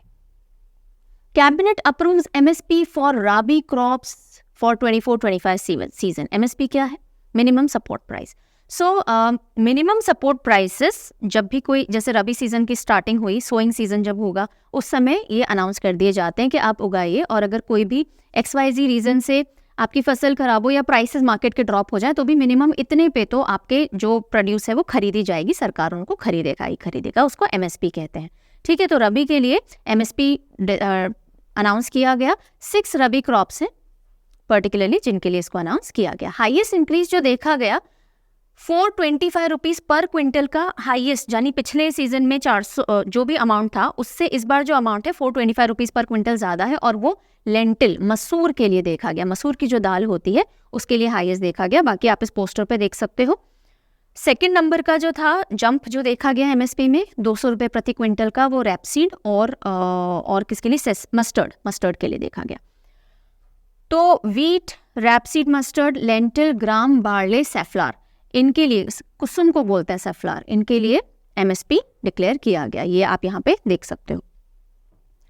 सो 24-25 में MSP गेहूं का आप देखेंगे तो 2275, हर एक के याद करने की जरूरत नहीं है, ये आप देख सकते हो जो इंक्रीज, एब्सोल्यूट इंक्रीज हुआ है। तो 425 इंक्रीज हुआ है 6000 से 6425 हो गया है मसूर के केस में। देन 200 ये रैपसीड, कैनोला जिसे बोलते हैं, और मस्टर्ड, तो ये 200 का जंप यहाँ पे देखने को मिला है। मार्जिन ओवर कॉस्ट, तो सबसे ज़्यादा मार्जिन आपको कहाँ देखने को मिल रहा है, वीट के अंदर देखने को मिल रहा है, उसके बाद आपको रैपसीड और मस्टर्ड के अंदर मिल रहा है। सो ये पूरा डेटा नहीं याद रखना है, यहाँ से जो की हाईलाइटेड पॉइंट्स हैं वो आप देख सकते हो। दैट इज MSP के अंदर टोटल एब्सोल्यूट इंक्रीज सबसे ज़्यादा किस में हुआ है, सेकंड नंबर का किस में हुआ है। देन मार्जिन ओवर कॉस्ट जो है वो सबसे ज़्यादा किस में मिलती है किसान को, तो गेहूं के अंदर मिलती है। ठीक है जी, चलिए। गवर्नमेंट एक्चुअली क्रॉप डाइवर्सिफिकेशन को प्रमोट कर रहा है। जैसे कि आप देखोगे ऑयल सीड्स, पल्सेस, मिलेट, जिसे श्री अन्न भी बोलते हैं, इनके अंदर ज़्यादा इन्वेस्ट करे किसान, गवर्नमेंट ये चाहती है, क्योंकि ऑब्वियसली एक तो फूड सिक्योरिटी बढ़ेगी, इनकम बढ़ेगी, बिकॉज ये सारे अब कमर्शियल एंगल पे जा रहे हैं, और उसके अलावा इम्पोर्ट्स पे हमारी जो टेंडेंसी है उसको भी हम कम करना चाह रहे हैं। तो हम in case of oil seeds हम बढ़ा रहे हैं, ताकि हम ऑयल के केस के अंदर जो हमारे फूड ऑयल्स होते हैं उनके अंदर हम सेल्फ सफिशिएंट बन सके। पल्सेस, मिलेट तो ऑलरेडी है ही बहुत ज़्यादा हाईलाइटेड, तो ये सारा केस है। MSP like I told you, एक फिक्स प्राइस होता है गवर्नमेंट के द्वारा, जो कि अगर एक्सेसिव फॉल हो जाए प्राइस किसी भी रीज़न से, बहुत ज़्यादा बम्पर प्रोडक्शन हो गया उसकी वजह से, और माल फिर सड़ता रहता है लोगों का, तो इतने पे तो हम खरीद ही लेंगे। और ये usually beginning of sowing season and जो बुआई चालू होती है उस समय अनाउंस कर दिए जाते हैं। और MSP जो है वो 23 क्रॉप्स के लिए अनाउंस किया गया। व्हाट एल्स, फार्मर्स से खरीदता कौन है? जो अनाज या जो भी प्रोड्यूस होती है कौन खरीदता है? FCI, food corporation of India है, और बाकी कुछ एजेंसीज हैं जो कि प्रोड्यूस लेती हैं। Then one nation one student ID card, Apaar ID। एक हमारा ID होता है आधार, अब स्टूडेंट के लिए भी एक ID बन रहा है और इसके ऊपर काम चलेगा, एंड दैट इज अपार ID। अपार ID से होगा ये कि एक स्टूडेंट के जितने भी उसने एग्जाम क्रॉस किए हैं, जो भी उसने अचीवमेंट्स किए हैं, जो भी सर्टिफिकेशंस उसके हैं, वो सब वहाँ पे डिजी लॉकर में सेव हो जाएंगे। तो आपको जब कभी ट्रांसफ़र लेना है स्कूल से या डिग्री के लिए जाना है, या फिर आपके जो भी वाइटल्स हैं, आपकी हाइट है, आपका ब्लड ग्रुप है, एक्सेट्रा, ये सब कुछ वहाँ पे रहेंगे। तो सारा आपका डिजिटल रिकॉर्ड एजुकेशन से रिलेटेड एक जगह मिल जाएगा। ठीक है, तो ministry of education and government of India ने इनिशिएट किया है अपार ID का काम। ये भी 12 डिजिट का एक ID होगा, जिससे कि आपका सारा एकेडमिक डेटा डिजिटलाइज हो जाएगा और सब कुछ आपका इजी एक्सेस में हो जाएगा। आप वहीं से सब जगह डॉक्यूमेंट शेयर कर सकते हो। अब कंसर्न गवर्नमेंट ऑर्गेनाइजेशंस वहीं से आपके डॉक्यूमेंट्स वेरीफाई कर सकती हैं, उठा सकती हैं, आपको हर एक जगह भेजने नहीं पड़ेंगे अलग से। तो स्मूथ ट्रांसफ़र हो सकेगा एक स्कूल से दूसरे स्कूल्स में, एक्सेट्रा। रिकॉर्ड कीपिंग आपकी बहुत सिंपल हो जाएगी, को करिकुलर, एकेडमिक, एक्स्ट्रा करिकुलर सारी चीज़ें एक जगह आ जाएंगी। इसके लिए पेरेंट्स से पहले कंसेंट ली जाएगी, यानी कंसेंट ऑटो है, जिसको कंसेंट नहीं देनी फिर आप अपना कंसेंट ले लो कि नहीं हमें नहीं करवाना अपने बच्चे का अपार ID, अगर आप किसी भी रीज़न से नहीं बनवाना चाहते हो। देन बच्चे की जो वाइटल्स हैं वो भी इसके अंदर शेयर किए जाएंगे, सेव किए जाएंगे। एंड गवर्नमेंट ने ये बोला है कि भाई जो डेटा है ये किसी के साथ शेयर नहीं किया जाएगा, सिर्फ गवर्नमेंट पर्पजेज से काम में लिया जाएगा। ठीक है, तो अपार ID। अपना चंद्रयान पोर्टल, कौन सी डिपार्टमेंट है, कौन सा डिपार्टमेंट है, बॉडी है जो अपना चंद्रयान पोर्टल लेकर के आई है? NCERT लेकर के आई है। बेसिकली चंद्रयान से रिलेटेड जो भी कुछ डिटेल्स होंगी वो इस पोर्टल पे मिलेंगी। तो बच्चों को कोई प्रोजेक्ट बनाने हैं, कोई एग्जीबिशन में काम करना है, तो सब कुछ वहाँ से वो ले सकते हैं। बहुत कोई बड़ी बात नहीं है, ऐसा नहीं अपना चंद्रयान पोर्टल को इसरो ने बना दिया या कुछ नहीं, NCERT ने बनाया है, जिसमें चंद्रयान से रिलेटेड जो भी डिटेल्स हैं वो सब शेयर की जाएंगी। अपना Chandrayaan web portal. So union minister for education and skill development और एंटरप्रेन्योरशिप जो हैं धर्मेंद्र प्रधान जी, उन्होंने अनवील किया वेब पोर्टल जिसका नाम है अपना चंद्रयान पोर्टल, और इसको डेवलप किया है NCERT ने, डिपार्टमेंट ऑफ, किसके अंडर में आता है? School education literacy, ministry of education. ठीक है, मेन काम क्या है? एक्टिविटी बेस्ड सपोर्ट दे देगा, मटेरियल्स प्रोवाइड कर देगा, बस यही है। इसमें ऑनलाइन क्विजेज होंगी, बुक्स होंगी, बच्चे इंस्पायर हो सकते हैं, क्विजेज खेल सकते हैं, एक्सेट्रा एक्सेट्रा। NCERT के बारे में अब ये है कि भाई जो NCERT है वो 1961 के अंदर ऑटोनॉमस ऑर्गेनाइजेशन की तरह बनाया गया था। फिर जो भी इन्फॉर्मेशन आप देख रहे हो वो चंद्रयान 3, 2 और 1 से रिलेटेड है, जो हम कई बार पढ़ चुके हैं। चंद्रयान 3 को लॉन्च किया गया था जुलाई 14, 2023 के अंदर, और इसको श्रीहरिकोटा से तो किया ही था। इसका जो लॉन्च व्हीकल था वो कौन सा था भाई? Very important, LVM-3, GSLV Mark 3, जिसको नया नाम LVM-3 दिया गया। देन इस चंद्रयान 2 की बात करें तो 22 जुलाई 2019 में इसको लॉन्च किया गया था श्रीहरिकोटा से, और ये GSLV Mark 3 इसका लॉन्च व्हीकल था। लॉन्च व्हीकल इंपॉर्टेंट है, ध्यान रखिएगा, बच्चे कई बार लॉन्च व्हीकल पे ध्यान नहीं देते हैं और एग्जाम में क्वेश्चन बन जाता है। चंद्रयान 1 की बात करें तो 22 अक्टूबर 2008 के अंदर इसको PSLV C11 पे लॉन्च किया गया था श्रीहरिकोटा से। ठीक है जी, चलो अब इंडिया के जो स्पेस से रिलेटेड मंसूबे हैं, हम क्या करना चाहते हैं, कब तक करना चाहते हैं, हमने जो एक टारगेट ईयर्स लिए हैं उनके बारे में डिस्कशन करेंगे। तो इंडियन स्पेस स्टेशन 2035 तक रेडी हो जाएगा, ऐसा अनाउंसमेंट PM मोदी साहब ने किया है। फर्स्ट इंडियन मून पे पहुंच जाएगा 2040 तक। तो अब देख लेते हैं ये क्या है। PM Modi sets ambitious space goals for India. So PM Modi ने कुछ गोल सेट किए हैं इंडिया के लिए रिलेटेड टू स्पेस, और वो सारे गोल्स हमको देखने हैं और थोड़े दिमाग में रखने हैं। सबसे पहला, मून लैंडिंग इंडियन कब तक कर लेगा? 2040 तक कर लेगा। चंद्रयान ने इसको थोड़ा सा इजी कर दिया है। भारतीय अंतरिक्ष स्टेशन, जिसे हम इंडियन स्पेस स्टेशन कह सकते हैं, 2035 तक रेडी हो जाएगा। जैसे इंटरनेशनल स्पेस स्टेशन था, उसके बाद अब चाइना अपना बना रहा है, इस तरह से अब इंडिया का स्पेस स्टेशन 25 तक रेडी हो जाएगा। Road map for lunar exploration भी लॉन्च किया गया कि हम मून को एक्सप्लोर, लूनर यानी मून से एक्सप्लोरेशन जो करना चाह रहे हैं उसका एक रोड मैप तैयार किया गया, जिसमें नेक्स्ट जनरेशन लॉन्च व्हीकल होंगे, लॉन्च पैड होंगे, तो अलग से लैबोरेटरीज बनेंगी जहाँ से मून से जो भी कुछ लाया जाए या जो डेटा है उसकी स्टडी की जा सके, ये सब भी बताया गया। गगनयान मिशन हमारा 2025 में प्लान्ड है, और जिसके अंदर 3 क्रू मेंबर्स हम भेजेंगे ऑर्बिट के अंदर स्पेस में फॉर 3 डेज। उसके अलावा आदित्य L1 जो है वो हमारा है ही, जो फर्स्ट इंडिया का सोलर मिशन है, उसके बारे में भी चर्चा की गई। देन प्राइवेट सेक्टर पार्टनरशिप को बहुत इंपॉर्टेंस दी गई है, वो जो कि बहुत ज़रूरी भी है। आप स्पेस अकेले सिर्फ सरकार के बेसिस पे सारी चीज़ें नहीं कर सकते हो, प्राइवेट प्लेयर्स आर नीडेड। सो करीब 150 स्पेस टेक स्टार्टअप्स हैं जो कि ओवर द टाइम एमर्ज हुए हैं और ज़्यादा खोले जाएंगे ताकि फॉरेन इन्वेस्टमेंट्स भी आ सकें, फॉरेन प्लेयर्स भी आ सकें, तो पार्टनरशिप प्राइवेट सेक्टर के साथ बढ़ेगी। इंटरप्लैनेटरी मिशंस के ऊपर भी बात की गई। एनकरेज किया मोदी साहब ने कि भाई आप दूसरे प्लैनेट्स के ऊपर भी अपने मिशन चलाइए, जैसे कि वीनस ऑर्बिटर है या मार्स लैंडर मिशन है, इस तरह से हमारे पास मिशंस होने चाहिए। इंटरनेशनल कोलैबोरेशंस इंडिया कर रहा है ऑलरेडी और आगे भी करता रहेगा। जैसे इंडिया ने साइन किया है नासा के Artemis accords for solar exploration जो मिशन है, तो इंडियन एस्ट्रोनॉट्स जो हैं वो ISS 2024 में विजिट करेंगे ट्रेनिंग लेने के बाद। तो अलग अलग जो स्पेस एजेंसीज हैं उनके साथ में कोलैबोरेशंस को और बढ़ावा दिया जाएगा।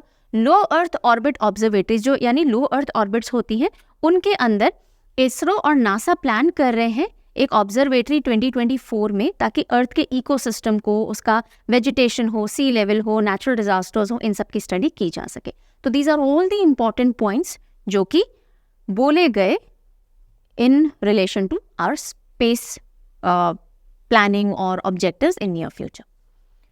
अगली न्यूज़ है, India Supreme Court declines to legally recognize same sex marriage. तो इंडिया की सुप्रीम कोर्ट ने बोल दिया कि नहीं, सेम सेक्स मैरिज को हम लीगलाइज नहीं कर सकते हैं, ये सरकार के ऊपर है, वो करना चाहे करे, नहीं करना चाहे नहीं करे। क्यों? क्योंकि फंडामेंटल राइट में नहीं आता है मैरिज और इसलिए कोर्ट के पर्व्यू में नहीं है, हम इसके ऊपर डिसीजन नहीं दे सकते। हालांकि आप एज पार्टनर्स रहना चाहते हैं तो रह सकते हैं, उसमें कोर्ट को कोई आपत्ति नहीं है। तो 5 जजेस की एक बेंच थी जिसमें जस्टिस हिमा कोहली, जस्टिस संजय किशन कौल और हमारे जो CJI हैं चंद्रचूड़ जी, चीफ जस्टिस ऑफ इंडिया, ये हेड कर रहे थे इस बेंच को। Justice S Ravindra Bhatt and justice PS Narasimha, ये 5 लोगों का बेंच रहा जिन्होंने ये फैसला सुनाया, कॉन्स्टिट्यूशन बेंच। और इसमें कहा गया कोई फंडामेंटल राइट नहीं है टू मैरी इंडियन कॉन्स्टिट्यूशन में, तो उसकी वजह से ऐसा नहीं है कि आप हमारे पास आए कि हमें मैरिज का राइट दे दीजिए, तो we as a court can not give you, because ये कॉन्स्टिट्यूशन में कहीं भी एज अ फंडामेंटल राइट नहीं आता। लेकिन एट द सेम टाइम हम एक्नॉलेज कर रहे हैं कि आपको पूरा अधिकार है पार्टनर्स चूज करने का और उनके साथ रहने का, वो आप चाहें तो कर सकते हैं। मैरिज का या आपको एक मैरिज के कॉन्स्टिट्यूशन का एक ठप्पा या हम टैग नहीं दे सकते, that is on the government to decide. ठीक है। ऐसे refers electoral bond case to 5 जज कॉन्स्टिट्यूशन बेंच। अब ये क्या मुद्दा है भाई? सुप्रीम कोर्ट ने इलेक्टोरल बॉन्ड का केस है कि भाई जो भी चाहे वो अनोनिमस यानी गुप्त रूप से डोनेशंस दे सकता है किसी भी रजिस्टर्ड पॉलिटिकल पार्टी को। ओके, अब इलेक्शन का टाइम है तो कौन कहाँ कितने पैसे भेज रहा है, क्या हो रहा है, तो इसके लिए एक पब्लिक इंटरेस्ट लिटिगेशन फाइल किया गया था, जिसके तहत ये केस बढ़ता बढ़ता सुप्रीम कोर्ट तक जाता है। फिर ये जो सुप्रीम कोर्ट है, इन्होंने एक 5 जज की कॉन्स्टिट्यूशनल बेंच बनाई और उनको ये रेफर कर दिया कि जल्दी से इस पे आप फैसला बताइए, पढ़िए, इस केस को समझिए और क्या किया जाना चाहिए। तो इस याचिका के हिसाब से जो इलेक्टोरल बॉन्ड्स हैं उनको बंद कर देना चाहिए। भाई ऐसा नहीं होना चाहिए कि आप अनोनिमस डोनेशंस दे सकते हो। ओके, सो ये जो इलेक्टोरल बॉन्ड स्कीम थी ये अलाउ करती है अनोनिमस डोनेशन पॉलिटिकल पार्टीज को, और ये जो मुद्दा है अब ये आगे गया है। इलेक्टोरल बॉन्ड सिस्टम 2018 से इम्प्लीमेंटेशन में आए थे और इंडिविजुअल हो या इंस्टीट्यूशंस हो वो कितनी भी राशि डोनेट कर सकते हैं, आपको टैक्स के बेनिफिट्स भी मिलते हैं। पॉलिटिकल पार्टीज को तो दिखाना पड़ता है हमारे पास इतना पैसा आया है, पर किससे आया है वो बताने की जरूरत नहीं पड़ती है। अच्छा, अब हम इलेक्टोरल बॉन्ड्स की बात करें तो कौन सा बैंक है जो ऑथराइज है इसको इशू करने के लिए? सिर्फ state bank of India, SBI he electoral bonds issue कर सकता है, और 1000 रुपये से लेकर के 1 करोड़ तक ये जो डिनोमिनेशन है इनमें इशू हो सकते हैं। कोई भी इंडियन सिटीजन या एंटिटी जो कि इंडिया में है वो परचेज कर सकती है, और डिजिटली या चेक के थ्रू, और 15 कैलेंडर डेज के अंदर इसको डेट ऑफ इशू से इसकी वैलिडिटी होती है, आप उसको यूज़ कर सकते हो। पॉलिटिकल पार्टी जो रजिस्टर्ड है under section 29A of representation of people act 1951, उन्हीं के नाम पे आप मतलब उन्हीं को आप इस तरह से इलेक्शन बॉन्ड्स जो हैं उनके थ्रू पैसा भेज सकते हो, एंड जिनको not less than 1% of votes मिले थे in the last general election. ठीक है, और क्या, देन एनकैशमेंट जो होगा वो ऑथराइज बैंक अकाउंट से ही किया जा सकता है। जो पार्टीज हैं उनको डिस्क्लोज करना पड़ता है, मस्ट डिस्क्लोज उनका bank account election commission of India को, और उनको ये भी बताना पड़ता है कि जो पैसा आया उन्होंने यूटिलाइज क्या किया, उसका कैसे यूज किया। अच्छा, इसमें एक और पॉइंट आता है द फाइनेंस एक्ट 2016 जिसको अमेंड किया गया था, जिससे जो फॉरेन कंट्रीब्यूशन रेगुलेटरी एक्ट 2010 बनता है, इसमें होता क्या है, अगर आपकी कोई फॉरेन कंपनी है, उसकी सब्सिडरी इंडिया में है, तो वो भी पैसा भेज सकती है पॉलिटिकल पार्टी को, ठीक है।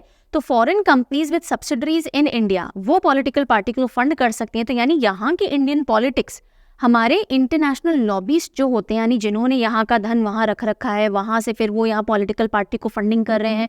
तो कौन सी पॉलिटिकल पार्टी बहुत स्ट्रांग है, जिसके पास बहुत फंडिंग आ रही है, जिसके पास फंडिंग नहीं आ रही, वो प्रचार प्रसार उस हिसाब से नहीं कर पा रही, तो इसलिए याचिका दायर की गई थी। ये जो इलेक्टोरल बॉन्ड्स का कॉन्सेप्ट है कि अनोनिमस तौर से कोई भी कितना भी पैसा भेज सकता है, इसको रोका जाना चाहिए। और उसके लिए अब ये जो केस है वो सुप्रीम कोर्ट की 5 जजेस बेंच को रेफर कर दिया गया है।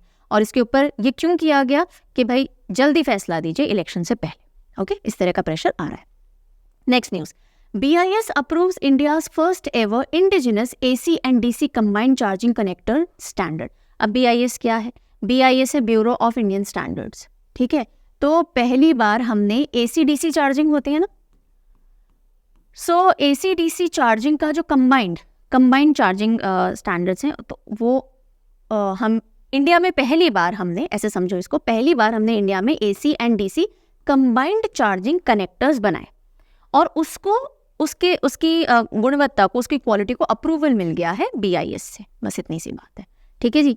वर्ल्ड का फर्स्ट चार्जिंग स्टैंडर्ड जो कि AC और DC साथ में बनाए गए हों, और इससे क्या चार्ज कर सकते हैं, इस AC-DC कंबाइंड कनेक्टर से आप स्मॉल इलेक्ट्रिक व्हीकल्स को चार्ज कर सकते हो।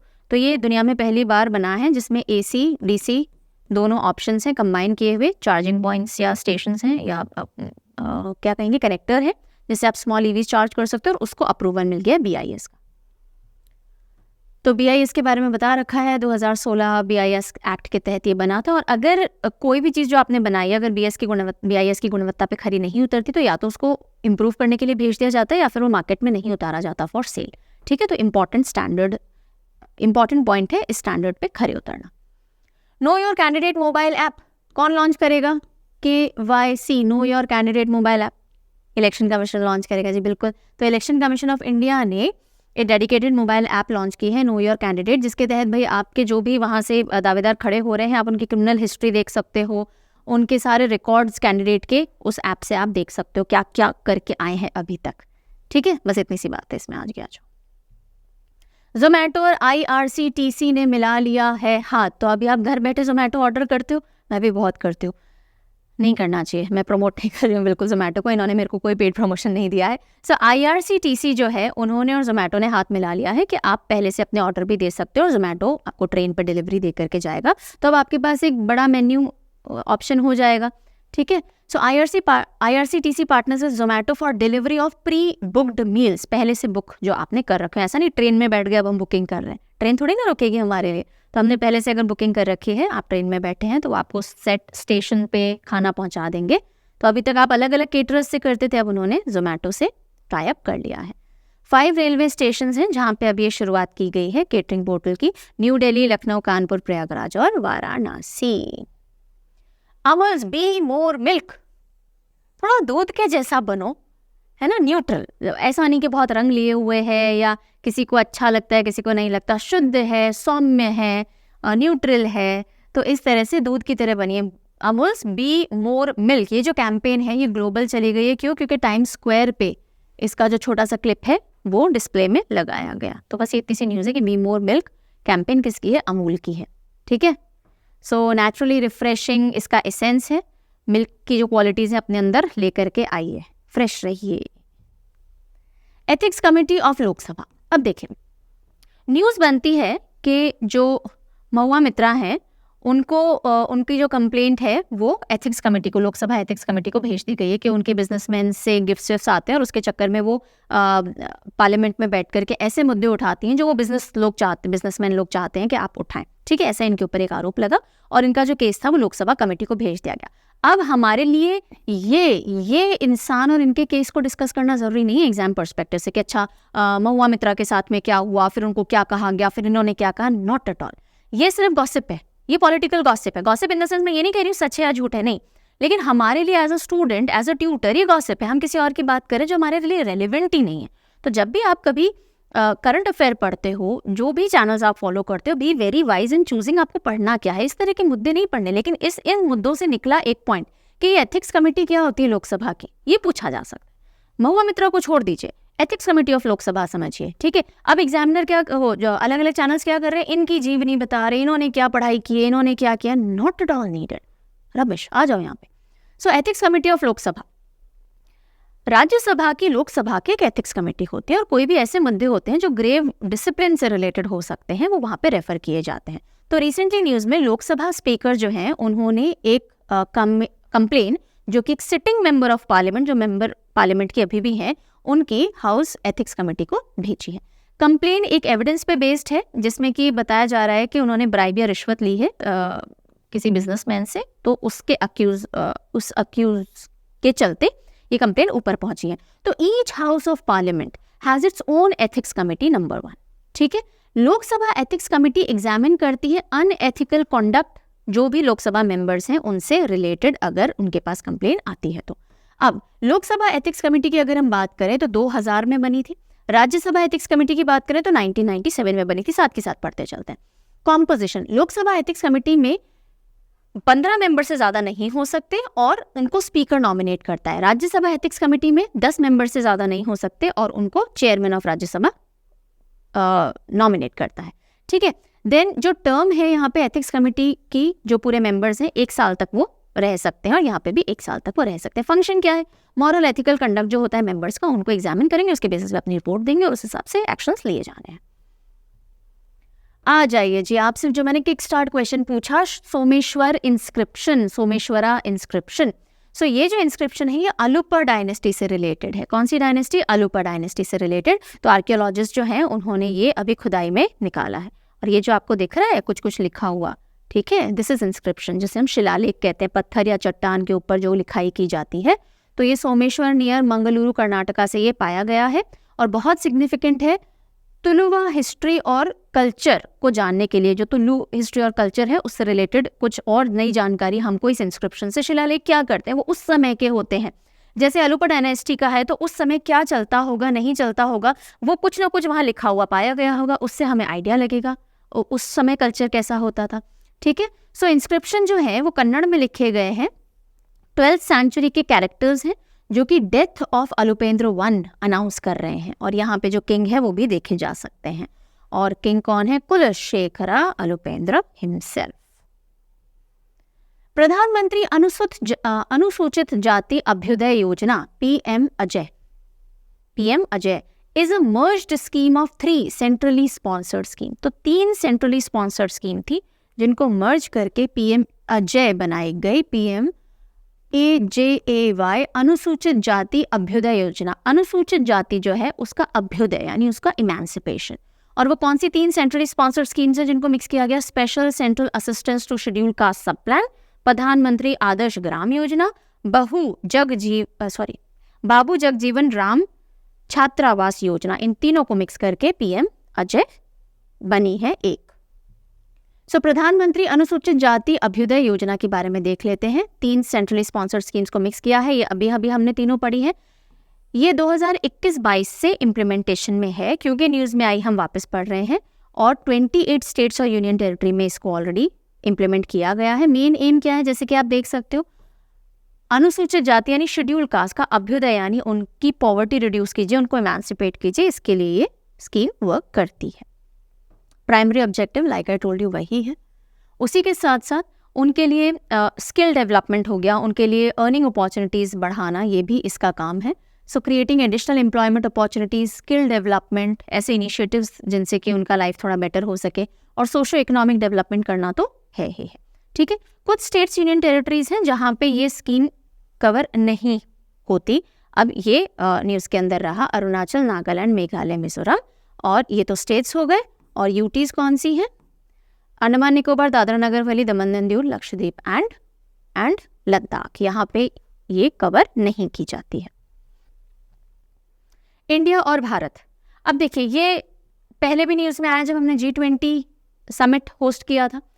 अब वापस ये न्यूज़ में क्यों आए, क्योंकि एनसीईआरटी के को एक रिकमेंडेशन मिला हुआ था कि भाई आप इंडिया की जगह भारत यूज़ करना शुरू कर दीजिए। अब उसको अप्रूवल मिल गया कि हाँ जी हम इंडिया की जगह भारत यूज़ करेंगे। सो इंडिया और भारत, ये जो कन्फ्यूजन एनसीईआरटी को चल रहा था वो क्लियर हो गया। एनसीईआरटी टू रिप्लेस, फाइनल हो गया भाई कि एनसीईआरटी इंडिया को रिप्लेस करेगा भारत से अपकमिंग बुक्स के अंदर। ठीक है, बाकी सारी कहानी वही है जो हमने पहले पढ़ी है कि भाई क्यों भारत, क्यों नहीं इंडिया। तो भारत एक बहुत पुराना नाम है, हमारी संस्कृति से ज़्यादा डीप रूटेड है। इंडिया नाम जब ब्रिटिश ईस्ट इंडिया कंपनी आई तब से देना चालू किया हमने। तो यही सारा डिस्कशन यहाँ वापस रहने वाला है। एनसीईआरटी पैनल ने सजेस्ट किया था कि भाई आप इंडिया को भारत से रिप्लेस करो। 2022 सोशल साइंस कमेटी ने रिकमेंड किया था, अब उन्होंने एक्सेप्ट कर लिया है। आर्टिकल 1(1) ऑफ कॉन्स्टिट्यूशन बोलता है इंडिया दैट इज भारत, यानी भारत लिखो इंडिया लिखो एक ही बात है, तो आप कुछ भी यूज़ कर सकते हो। लेकिन अगर हम भारत की बात करें तो ये शब्द विष्णु पुराण में देखने को मिलता है जो कि 7000 साल पुराना है, यानी भारत शब्द बहुत पुराने समय से यूज में लिया जा रहा था। ये एक आर्ग्यूमेंट है जो कि भारत की टूवर्ड्स नेम चेंज करने के सपोर्ट में दिया जाता है। जो टर्म इंडिया है वो कॉमनली जो यूज़ की जाने लगी बैटल ऑफ प्लासी 1757 में हुआ, और ईस्ट इंडिया कंपनी के आने के बाद और बहुत ज़्यादा कॉमनली यूज़ आने लग गया। इसलिए इंडिया हमारी देन नहीं है, भारत हमारी देन है। क्लासिकल हिस्ट्री, इसी के साथ साथ जो हिस्ट्री के 3 पार्ट होते हैं ना, एंशिएंट, मिडीवल, मॉडर्न, तो हम एंशिएंट वर्ड की जगह क्लासिकल यूज़ करेंगे अब, और no longer ancient, medieval, modern में अब ये डिवीजन करके एनसीईआरटी हिस्ट्री को प्रेजेंट नहीं करेगी। ये भी कुछ फैसले लिए गए। फिर हम आते हैं राष्ट्रीय गोकुल मिशन।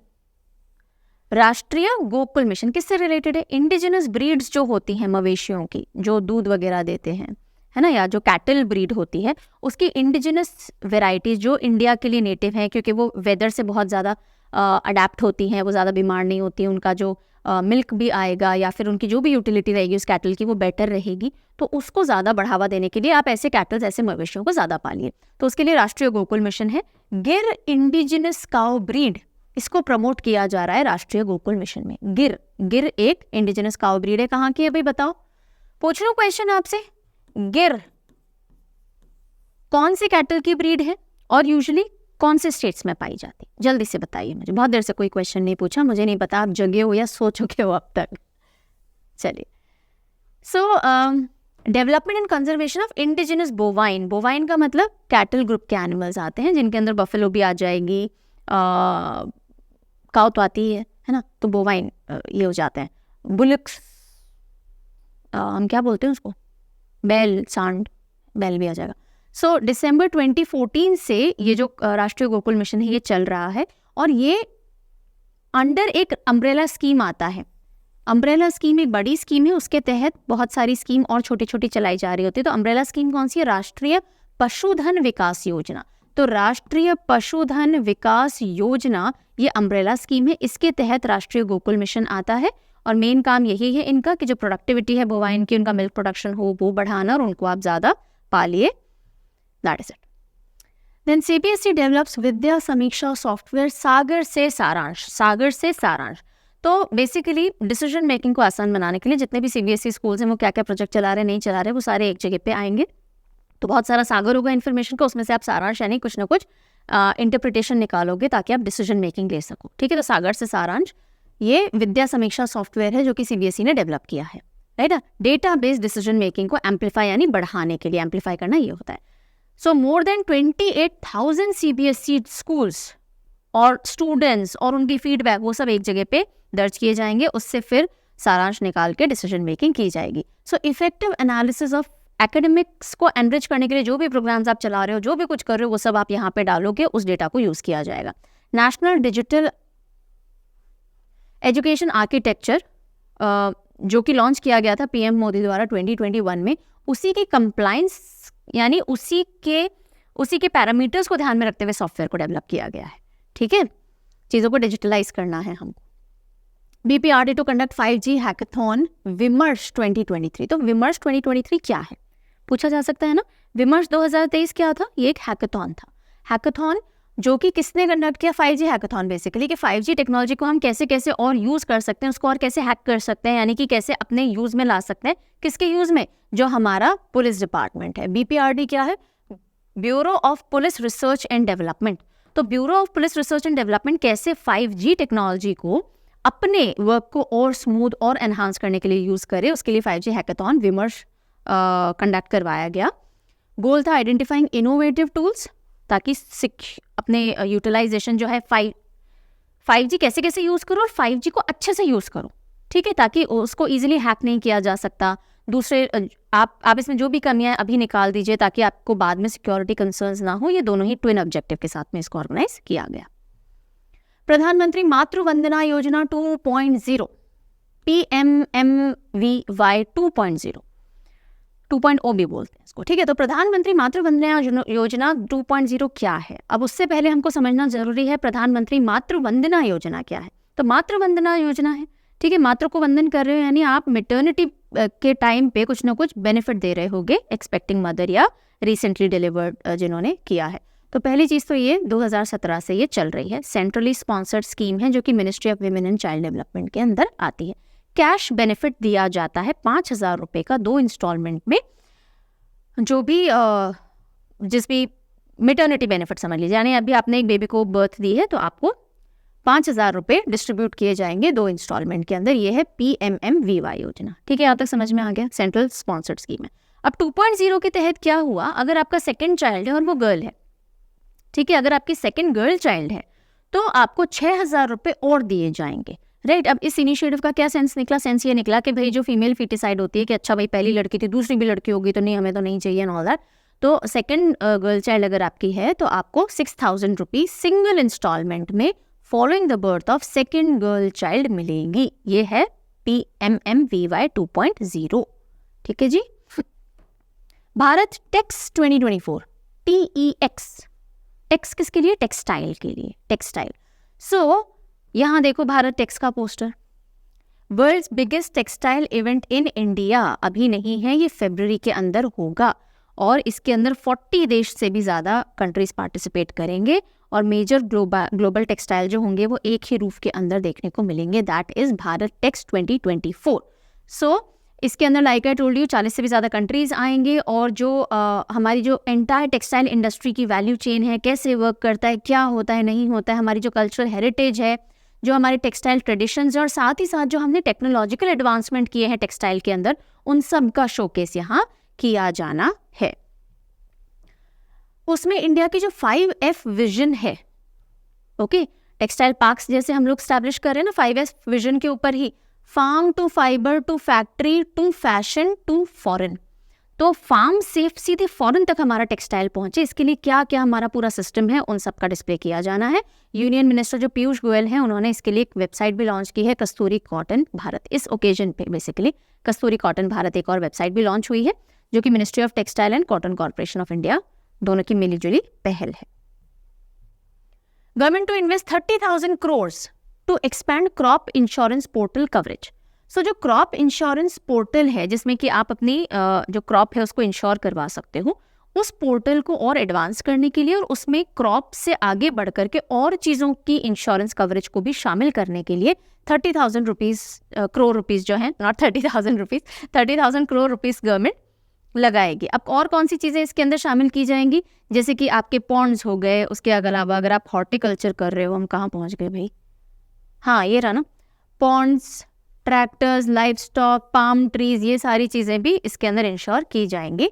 सो जो हमारी प्रधानमंत्री फसल बीमा योजना है ना, उसको एक्सपैंड किया जाएगा। सिर्फ फसल का बीमा नहीं होगा, अब एक कॉम्प्रिहेंसिव प्लेटफॉर्म बन जाएगा जिसमें आप अपने एसेट्स को भी बीमा करवा सकते हो। आपका ट्रैक्टर है, आपके मवेशी हैं, पाम ट्रीज हैं, इन सबको, ठीक है जी। ये कब चालू हुई थी फसल बीमा योजना की हम बात करें, 2016 के अंदर इसको चालू किया गया था कि अगर आपकी फसल को इंश्योर करवा लिया, कोई नेचुरल कैलेमिटी आ जाए, कोई टिड्डी दल का हमला हो जाए या फिर किसी भी तरह का पेस्ट आ जाए तो आपकी क्रॉप इंश्योर्ड है। अब उसको बढ़ा दिया गया। Inauguration of India mobile Congress 2023, India mobile Congress Bharat Mandapam में इनॉग्रेट की गई और ये एक टेक इवेंट के तौर पे हुआ। So mobile congress 7th edition of Indian mobile congress हुआ, थीम रहा ग्लोबल डिजिटल इनोवेशन। क्यों करवाई गई है, इसका एम क्या था, इंडिया का role technology developer, manufacturer, exporter के तौर पे क्या है, इसको एस्टैब्लिश करने के लिए, इसको प्रेजेंट करने के लिए। तो हम टेक्नोलॉजी की दुनिया में कितना आ गए। So mobile congress deals with technology, okay. So IMC 2023 October में हुई Asia's most extensive telecommunication media technology forum, जिसमें इन सारे एरिया से रिलेटेड बातचीत की गई, डिस्कशंस किए गए। Tata group becomes first Indian company to manufacture iPhone. जो आईफोन है उसको मैन्युफैक्चर करने वाली पहली इंडियन कंपनी कौन सी होगी? टाटा ग्रुप होगा। अब कैसे हुआ? क्योंकि ये इट हैज़ बीन डिसाइडेड कि जो Bangalore based iPhone manufacturing company है विस्ट्रॉन, जो कि कहाँ की है, दिस इज हांगकांग की कंपनी है, वो सेल करेगी अपना सारा उन्होंने एक डील साइन कर लिया है कि वो $125 मिलियन के अंदर जो भी मैन्युफैक्चरिंग का राइट है वो टाटा को देने वाली है इंडिया के अंदर। ठीक है, so Wistron to sign share purchase agreement for the sale of all shares with this. ठीक है, चलिए ये क्या है? ओके, सो फ्यूलिंग आत्मनिर्भर Bharat, launch of India's first reference fuel. Okay, Bharat का पहला रेफरेंस फ्यूल लॉन्च करने के लिए या अनाउंसमेंट किया गया कि भारत ने अपना पहला खुद का रेफरेंस फ्यूल बना लिया है। India join select list of countries, यानी बहुत चुनिंदा कंट्रीज हैं जो कि रेफरेंस फ्यूल बनाती थी। India has started producing reference fuel. Reference fuel क्या होता है? रेफरेंस फ्यूल वो होता है जिसका जो उपयोग होता है वो, रुको एक सेकेंड रुको, जिसका ऑक्टेन नंबर बहुत हाई होता है, यानी कि वो कितना कंबस्ट होगा, कितना जलेगा, यानी कितना यूज होगा, उसका कितना पार्ट यूज होगा।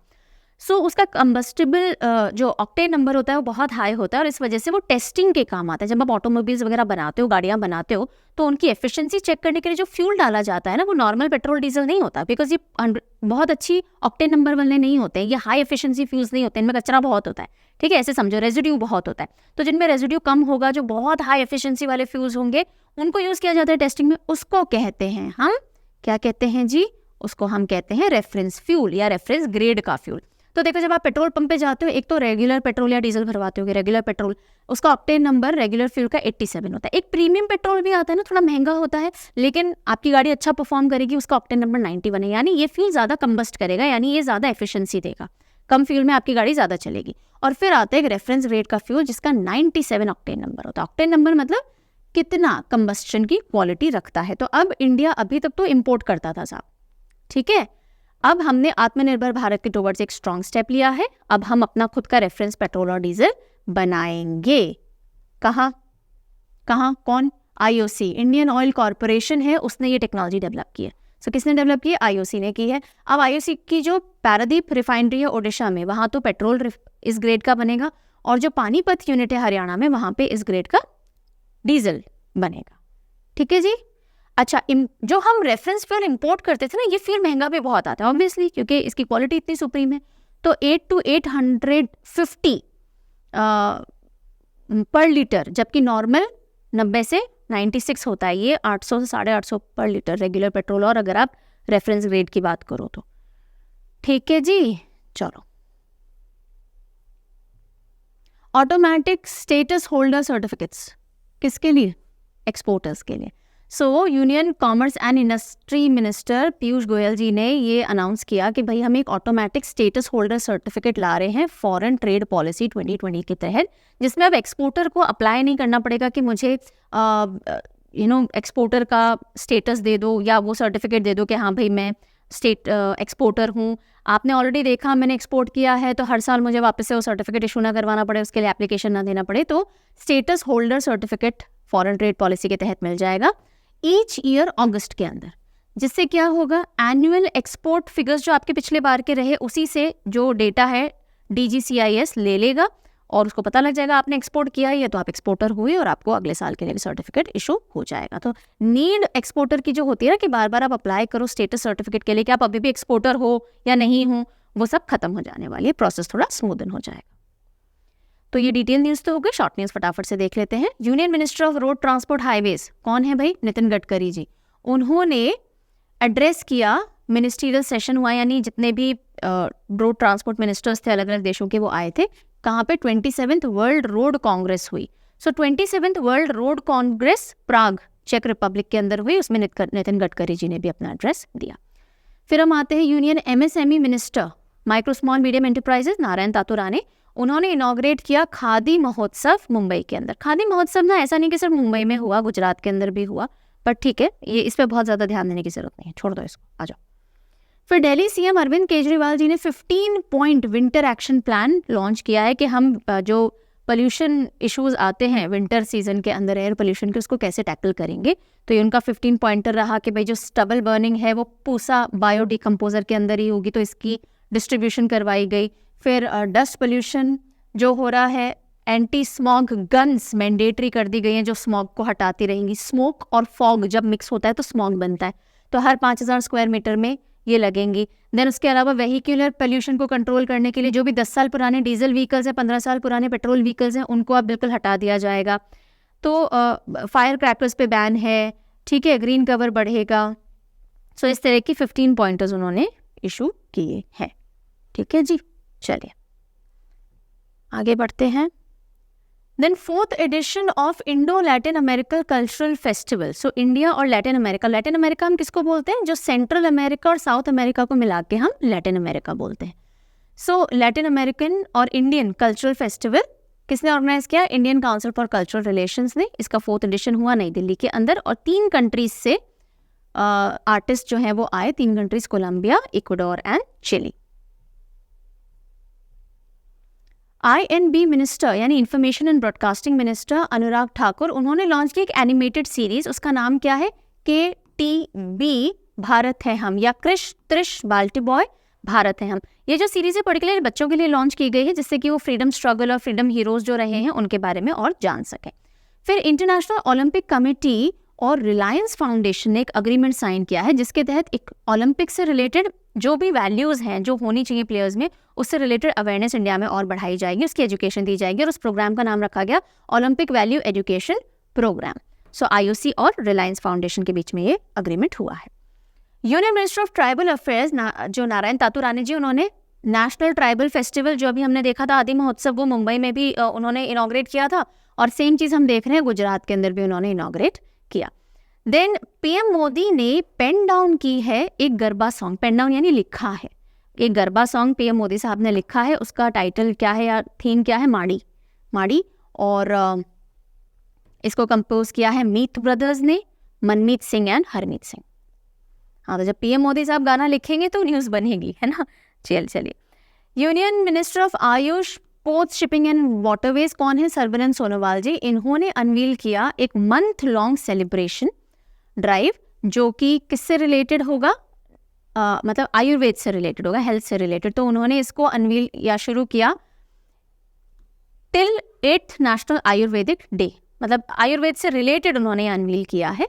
और 10 नवंबर 2023 को इस बार नेशनल आयुर्वेद डे पड़ेगा। बेसिकली जब हम धनतेरस मनाते हैं ना, तो उसी दिन नेशनल आयुर्वेद डे मनाया जाता है। तो किसी डेट स्पेसिफिक नहीं है, धनतेरस को ही पड़ता है। तो 1 महीने का इन्होंने ये सेलिब्रेशन स्टार्ट कर दिया अक्टूबर के अंदर ही। 10 नवंबर को आएगा नेशनल आयुर्वेदिक डे, तब तक ये चलेगा। और इसकी थीम रही आयुर्वेद फॉर वन हेल्थ, चल रही है, ठीक है। सो अब वैसे हम अगले महीने में इसको पढ़ेंगे जब हम नवंबर का करंट अफेयर लाएंगे, जिसमें हम अक्टूबर महीने के इंपॉर्टेंट डेज नहीं, जब हम दिसंबर में लाएंगे नवंबर के इंपॉर्टेंट डेज डिस्कस करेंगे, तब हम पढ़ेंगे नेशनल आयुर्वेदिक डे। और हम देखेंगे कि धनतेरस को आते हैं। और तारीख क्या रहेगी इस बार धनतेरस की? 10 नवंबर रहेगी। इसकी थीम रहेगी आयुर्वेद फॉर वन हेल्थ। और उसी के साथ एक टैगलाइन भी दी गई है, Ayurveda for everyone on every day. PIB जो है ना, प्रेस इंफॉर्मेशन ब्यूरो, वहाँ पे जो थीम है वो गलत मेंशन की हुई है हेडलाइन में, नीचे तो सही दी हुई है। तो जस्ट टू टेल यू, अगर आप कभी PIB देखो तो कंफ्यूज मत हो जाना। चलिए, सो इसके साथ नेशनल न्यूज़ जो भी है हमारी हो जाती है खत्म। National news in the sense जो भी मिनिस्ट्रीज से डील करती हुई, कॉन्फ्रेंस समिट्स से डील करती हुई जो न्यूज़ रही वो हमने खत्म कर दी। स्कीम से रिलेटेड न्यूज़ खत्म कर दी, बाकी न्यूज़ तो सारी नेशनल ही चल रही है, right.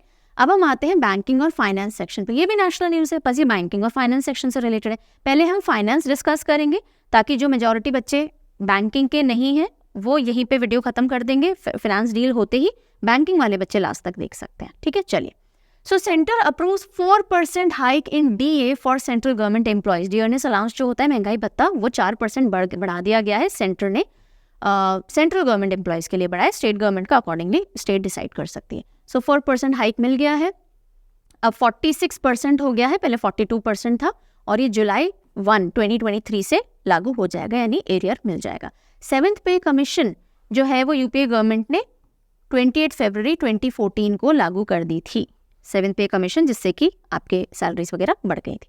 GST council raises upper age limit for president members of appellate tribunal. ये प्रेसिडेंट, भारत के प्रेसिडेंट मत समझ लेना और कंफ्यूज मत होना कि जीएसटी काउंसिल ने भारत के प्रेसिडेंट की एज कैसे बढ़ा दी। नहीं, जीएसटी काउंसिल ने जीएसटी का जो एपेलेट ट्रिब्यूनल होता है ना, उसके जो प्रेसिडेंट होते हैं उनकी अपर एज लिमिट बढ़ा दी है कि आप इतने साल तक अब इस पद पे सुशोभित रह सकते हो।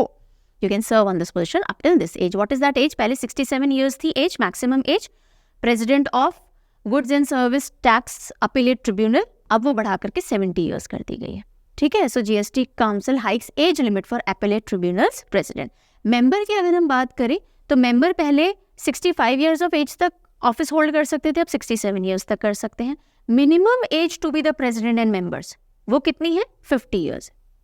आपको 50 साल मिनिमम होना होगा, तभी आप इन दोनों पोजीशन पे आ सकते हो। और अगर आपको जुडिशियल मेंबर बनना है तो आपको कम से कम 10 साल का एज एन एडवोकेट एक्सपीरियंस होना ज़रूरी है। उसी के साथ साथ निर्मला सीतारमण जी ने ये अनाउंसमेंट किया कि अगर कोई लूज मिलेट फ्लावर यानी कि मिलेट का आटा बेच रहा है, ओके, और उसमें 70% मिलेट है, बाकी चीज़ें भी होती हैं क्योंकि मिक्स आटा भी होता है, तो मिनिमम 70% मिलेट है, अगर आप लूज फोल्ड कर रहे हो तो आपको जीएसटी नहीं देना पड़ेगा। अगर पैकेटेड फॉर्म में है तो 5% टैक्स उस पर लग जाएगा। ठीक है जी। देन IRDAI to deploy बीमा वाहक in every gram panchayat by December 31, 2024। IRDAI क्या है? Insurance regulatory and development authority of India ने बोला है कि 31 दिसंबर 2024 तक हर एक ग्राम पंचायत के अंदर बीमा वाहक अपॉइंट हो जाएंगे। बीमा वाहक का काम क्या होगा? घर घर जाएगा, इंश्योरेंस स्कीम के बारे में बताएगा, उनके अगर कोई डाउट होंगे, उनकी इंश्योरेंस में कोई प्रॉब्लम आ रखी होगी वो सॉल्व करेगा। सो कोऑर्डिनेटिंग सर्विसेज होंगी इंश्योरेंस की, क्लेम अगर आपको देना है तो वो हेल्प करेगा, तो 100% एक्सेसिबिलिटी मिल सके गाँव तक। ठीक है। देन ये जो मेजर हमने बात करनी थी फिनांस की वो यहीं तक थी। अब बाकी सारे बच्चे जो बैंकिंग के एग्जाम नहीं देंगे, अब आप जंप कर सकते हो सीधे साइनिंग ऑफ क्वेश्चन की तरफ, कुछ आगे बढ़ा लो वीडियो। और जो बैंकिंग वाले बच्चे stay now, these news further are only for you. So India said to be world's 3rd largest economy by 2030। S&P global ने बोला है कि 2030 तक हम वर्ल्ड की 3rd लार्जेस्ट इकोनॉमी बन जाने वाले हैं। और एशिया के कॉन्टेक्स्ट में अगर हम बात करें तो हम 2nd लार्जेस्ट बन जाएंगे आफ्टर चाइना, यानी जापान को हम पीछे छोड़ देंगे। India to surpass Japan in 2030 to become 2nd largest economy of Asia. Asia की 2nd लार्जेस्ट बन जाएंगे, चाइना के जज्बात आ जाएंगे, और वर्ल्ड की बात करें तो हम 3rd लार्जेस्ट बन जाएंगे। ठीक है, कब तक? 2030 तक। किसके हिसाब से? S&P ग्लोबल के हिसाब से। और जो हमारा GDP होगा वो $7.3 ट्रिलियन होगा 2030 तक। ये कहानी इन्होंने कह दी। अभी की अगर हम टॉप 5 की बात करें तो US, China, Japan, Germany, India है। ठीक है, इंडिया 3rd नंबर पे आ जाएगा ग्लोबली और एशिया में 2nd नंबर पे आ जाएगा bye 2030 as per S&P global. RBI revealed 4th bimonthly monetary policy. तो ये सारे रेट्स आपके सामने आ गए हैं, इसमें मेरे बताने पढ़ाने वाला कुछ भी नहीं है। You can take screenshot of it and go through it. ठीक है, तो policy, repo rate, SDF, marginal standing facility, ये सारी चीज़ें आप देख सकते हो। UNCTAD कौन है? UNCTAD United nation conference on trade and development. UNCTAD जो है उसने प्रोजेक्ट किया है इंडिया की ग्रोथ एस्टिमेट 6.6% फॉर 2023। 2023 में हमारा जो ग्रोथ प्रोजेक्शन आया है वो कितना है? 6.6% आया है। एंड 2024 के लिए इन्होंने प्रोजेक्ट किया है 6.2, लेकिन ग्लोबल अगर हम ग्रोथ परसेंटेज 2024 की देखें तो 2.5 ही है, तो इंडिया का यहाँ पे मच बेटर है। देन येस बैंक ने इशू किया है ONDC नेटवर्क गिफ्ट कार्ड, और ये पहला बैंक बन जाता है to have issued such a card. Now what is this ONDC network gift card? So ONDC is open network for digital commerce. ये फुल फॉर्म ध्यान रख लीजिएगा, ONDC open network for digital commerce. अब इसमें होता क्या है, जैसे अगर मुझे प्लेटफॉर्म 1 है, से फॉर एग्जाम्पल आप किसी एक मर्चेंट से कुछ खरीद रहे हो, किसी दूसरे से कुछ खरीद रहे हो, तो जितने भी सेलर्स हैं 1 2 3 4, जैसे Amazon हो गया, मिंत्रा हो गया, ऐसे एग्जांपल ले लीजिए, नहीं तो शॉपकीपर 1 शॉपकीपर 2 हो गया, और ये आप कंज्यूमर हो, है ना, प्लेटफॉर्म 1 प्लेटफॉर्म 3। तो ये ONDC जो है ये कॉमन प्लेटफॉर्म की तरह वर्क करेगा, whereby all the platforms of consumers and all the platforms of sellers can come to a common point. तो ये जो गिफ्ट कार्ड्स हैं, इस पे जाकर आप अलग अलग मर्चेंट से या अलग अलग सेलर से चीज़ें खरीद सकते हो, यानी इस गिफ्ट कार्ड को आप मल्टी सेलर के एंगल में भी यूज़ कर सकते हो. तो गवर्नमेंट ऑफ इंडिया का इनिशिएटिव है to connect all e commerce players into one network. ठीक है. देन गिफ्ट कार्ड को आप purchasing products of any brand, any seller across a wide range of segments use कर सकते हो. Food, fashion, handicraft, electronic, blah blah blah from various e sellers. Okay. RBI sets new directive for private bank. Private bank के लिए एक नई guideline, एक नया directive दे दिया है आरबीआई ने. क्या डायरेक्टिव है? 2 full time directors mandatory. 2 full time directors आपको रखने ही रखने हैं along with your CEO, MD and CEO. ठीक है. सो आरबीआई ने बोल दिया है including the foreign owned subsidiaries, जो इंडिया में जो फॉरेन बैंक्स और उनकी इंडिया में सब्सिडरीज वर्क करिए, उनके लिए भी कि मिनिमम 2 फुल टाइम डायरेक्टर्स आपके पास बोर्ड पे होने ही होने चाहिए, ताकि आपकी बैंकिंग और स्ट्रांग हो सके. बिकॉज अब बहुत उतार चढ़ाव वाला टाइम आ रखा है. So you need to have a strong management including MD and CEO, ताकि आपका सीनियर मैनेजमेंट काफ़ी स्ट्रांग रहे. शॉर्ट न्यूज़ पे आते हैं. तो एचडीएफसी बैंक ने इंट्रोड्यूस किया है एक्सप्रेस वे, जो कि एक डिजिटल प्लेटफॉर्म है. बैंकिंग प्रोडक्ट सर्विसेज सारी वो कस्टमर को वहाँ से दे सकता है. तो एक्सप्रेस वे किसका डिजिटल प्लेटफॉर्म है? एचडीएफसी बैंक का. Fincare small finance bank, Fincare FB is set to merge with AU small finance bank 2024 के अंदर. तो ये मर्जर होना है. IDFC and IDFC first bank merger receives CCI का अप्रूवल मिल गया है. Basically IDFC and IDFC first bank जो है, इनको सीसीआई का अप्रूवल मिल गया, कॉम्पिटिशन कमीशन ऑफ इंडिया का, कि go ahead with the merger, we do not mind. ICICI bank ने लॉन्च किया है आई फाइनेंस. क्या लॉन्च किया है? आई फाइनेंस, जिससे कि जो भी कस्टमर्स हैं रिटेल या सोल प्रोप्राइटरशिप वाले, वो अपने सारे सेविंग और करंट अकाउंट वगैरह की सारी डिटेल एक ही जगह से देख सकते हैं. आरबीआई ने ग्रांट किया है approval to international finance corporation IFC to acquire 9.7% stake in Federal Bank. तो फेडरल बैंक के इतने स्टेक आईएफसी अब अक्वायर कर सकता है. आरबीआई का अप्रूवल मिल गया है. International monetary fund IMF raises India's growth forecast 6.1% से बढ़ा के 6.3% उसने इसको कर दिया है. ठीक है जी.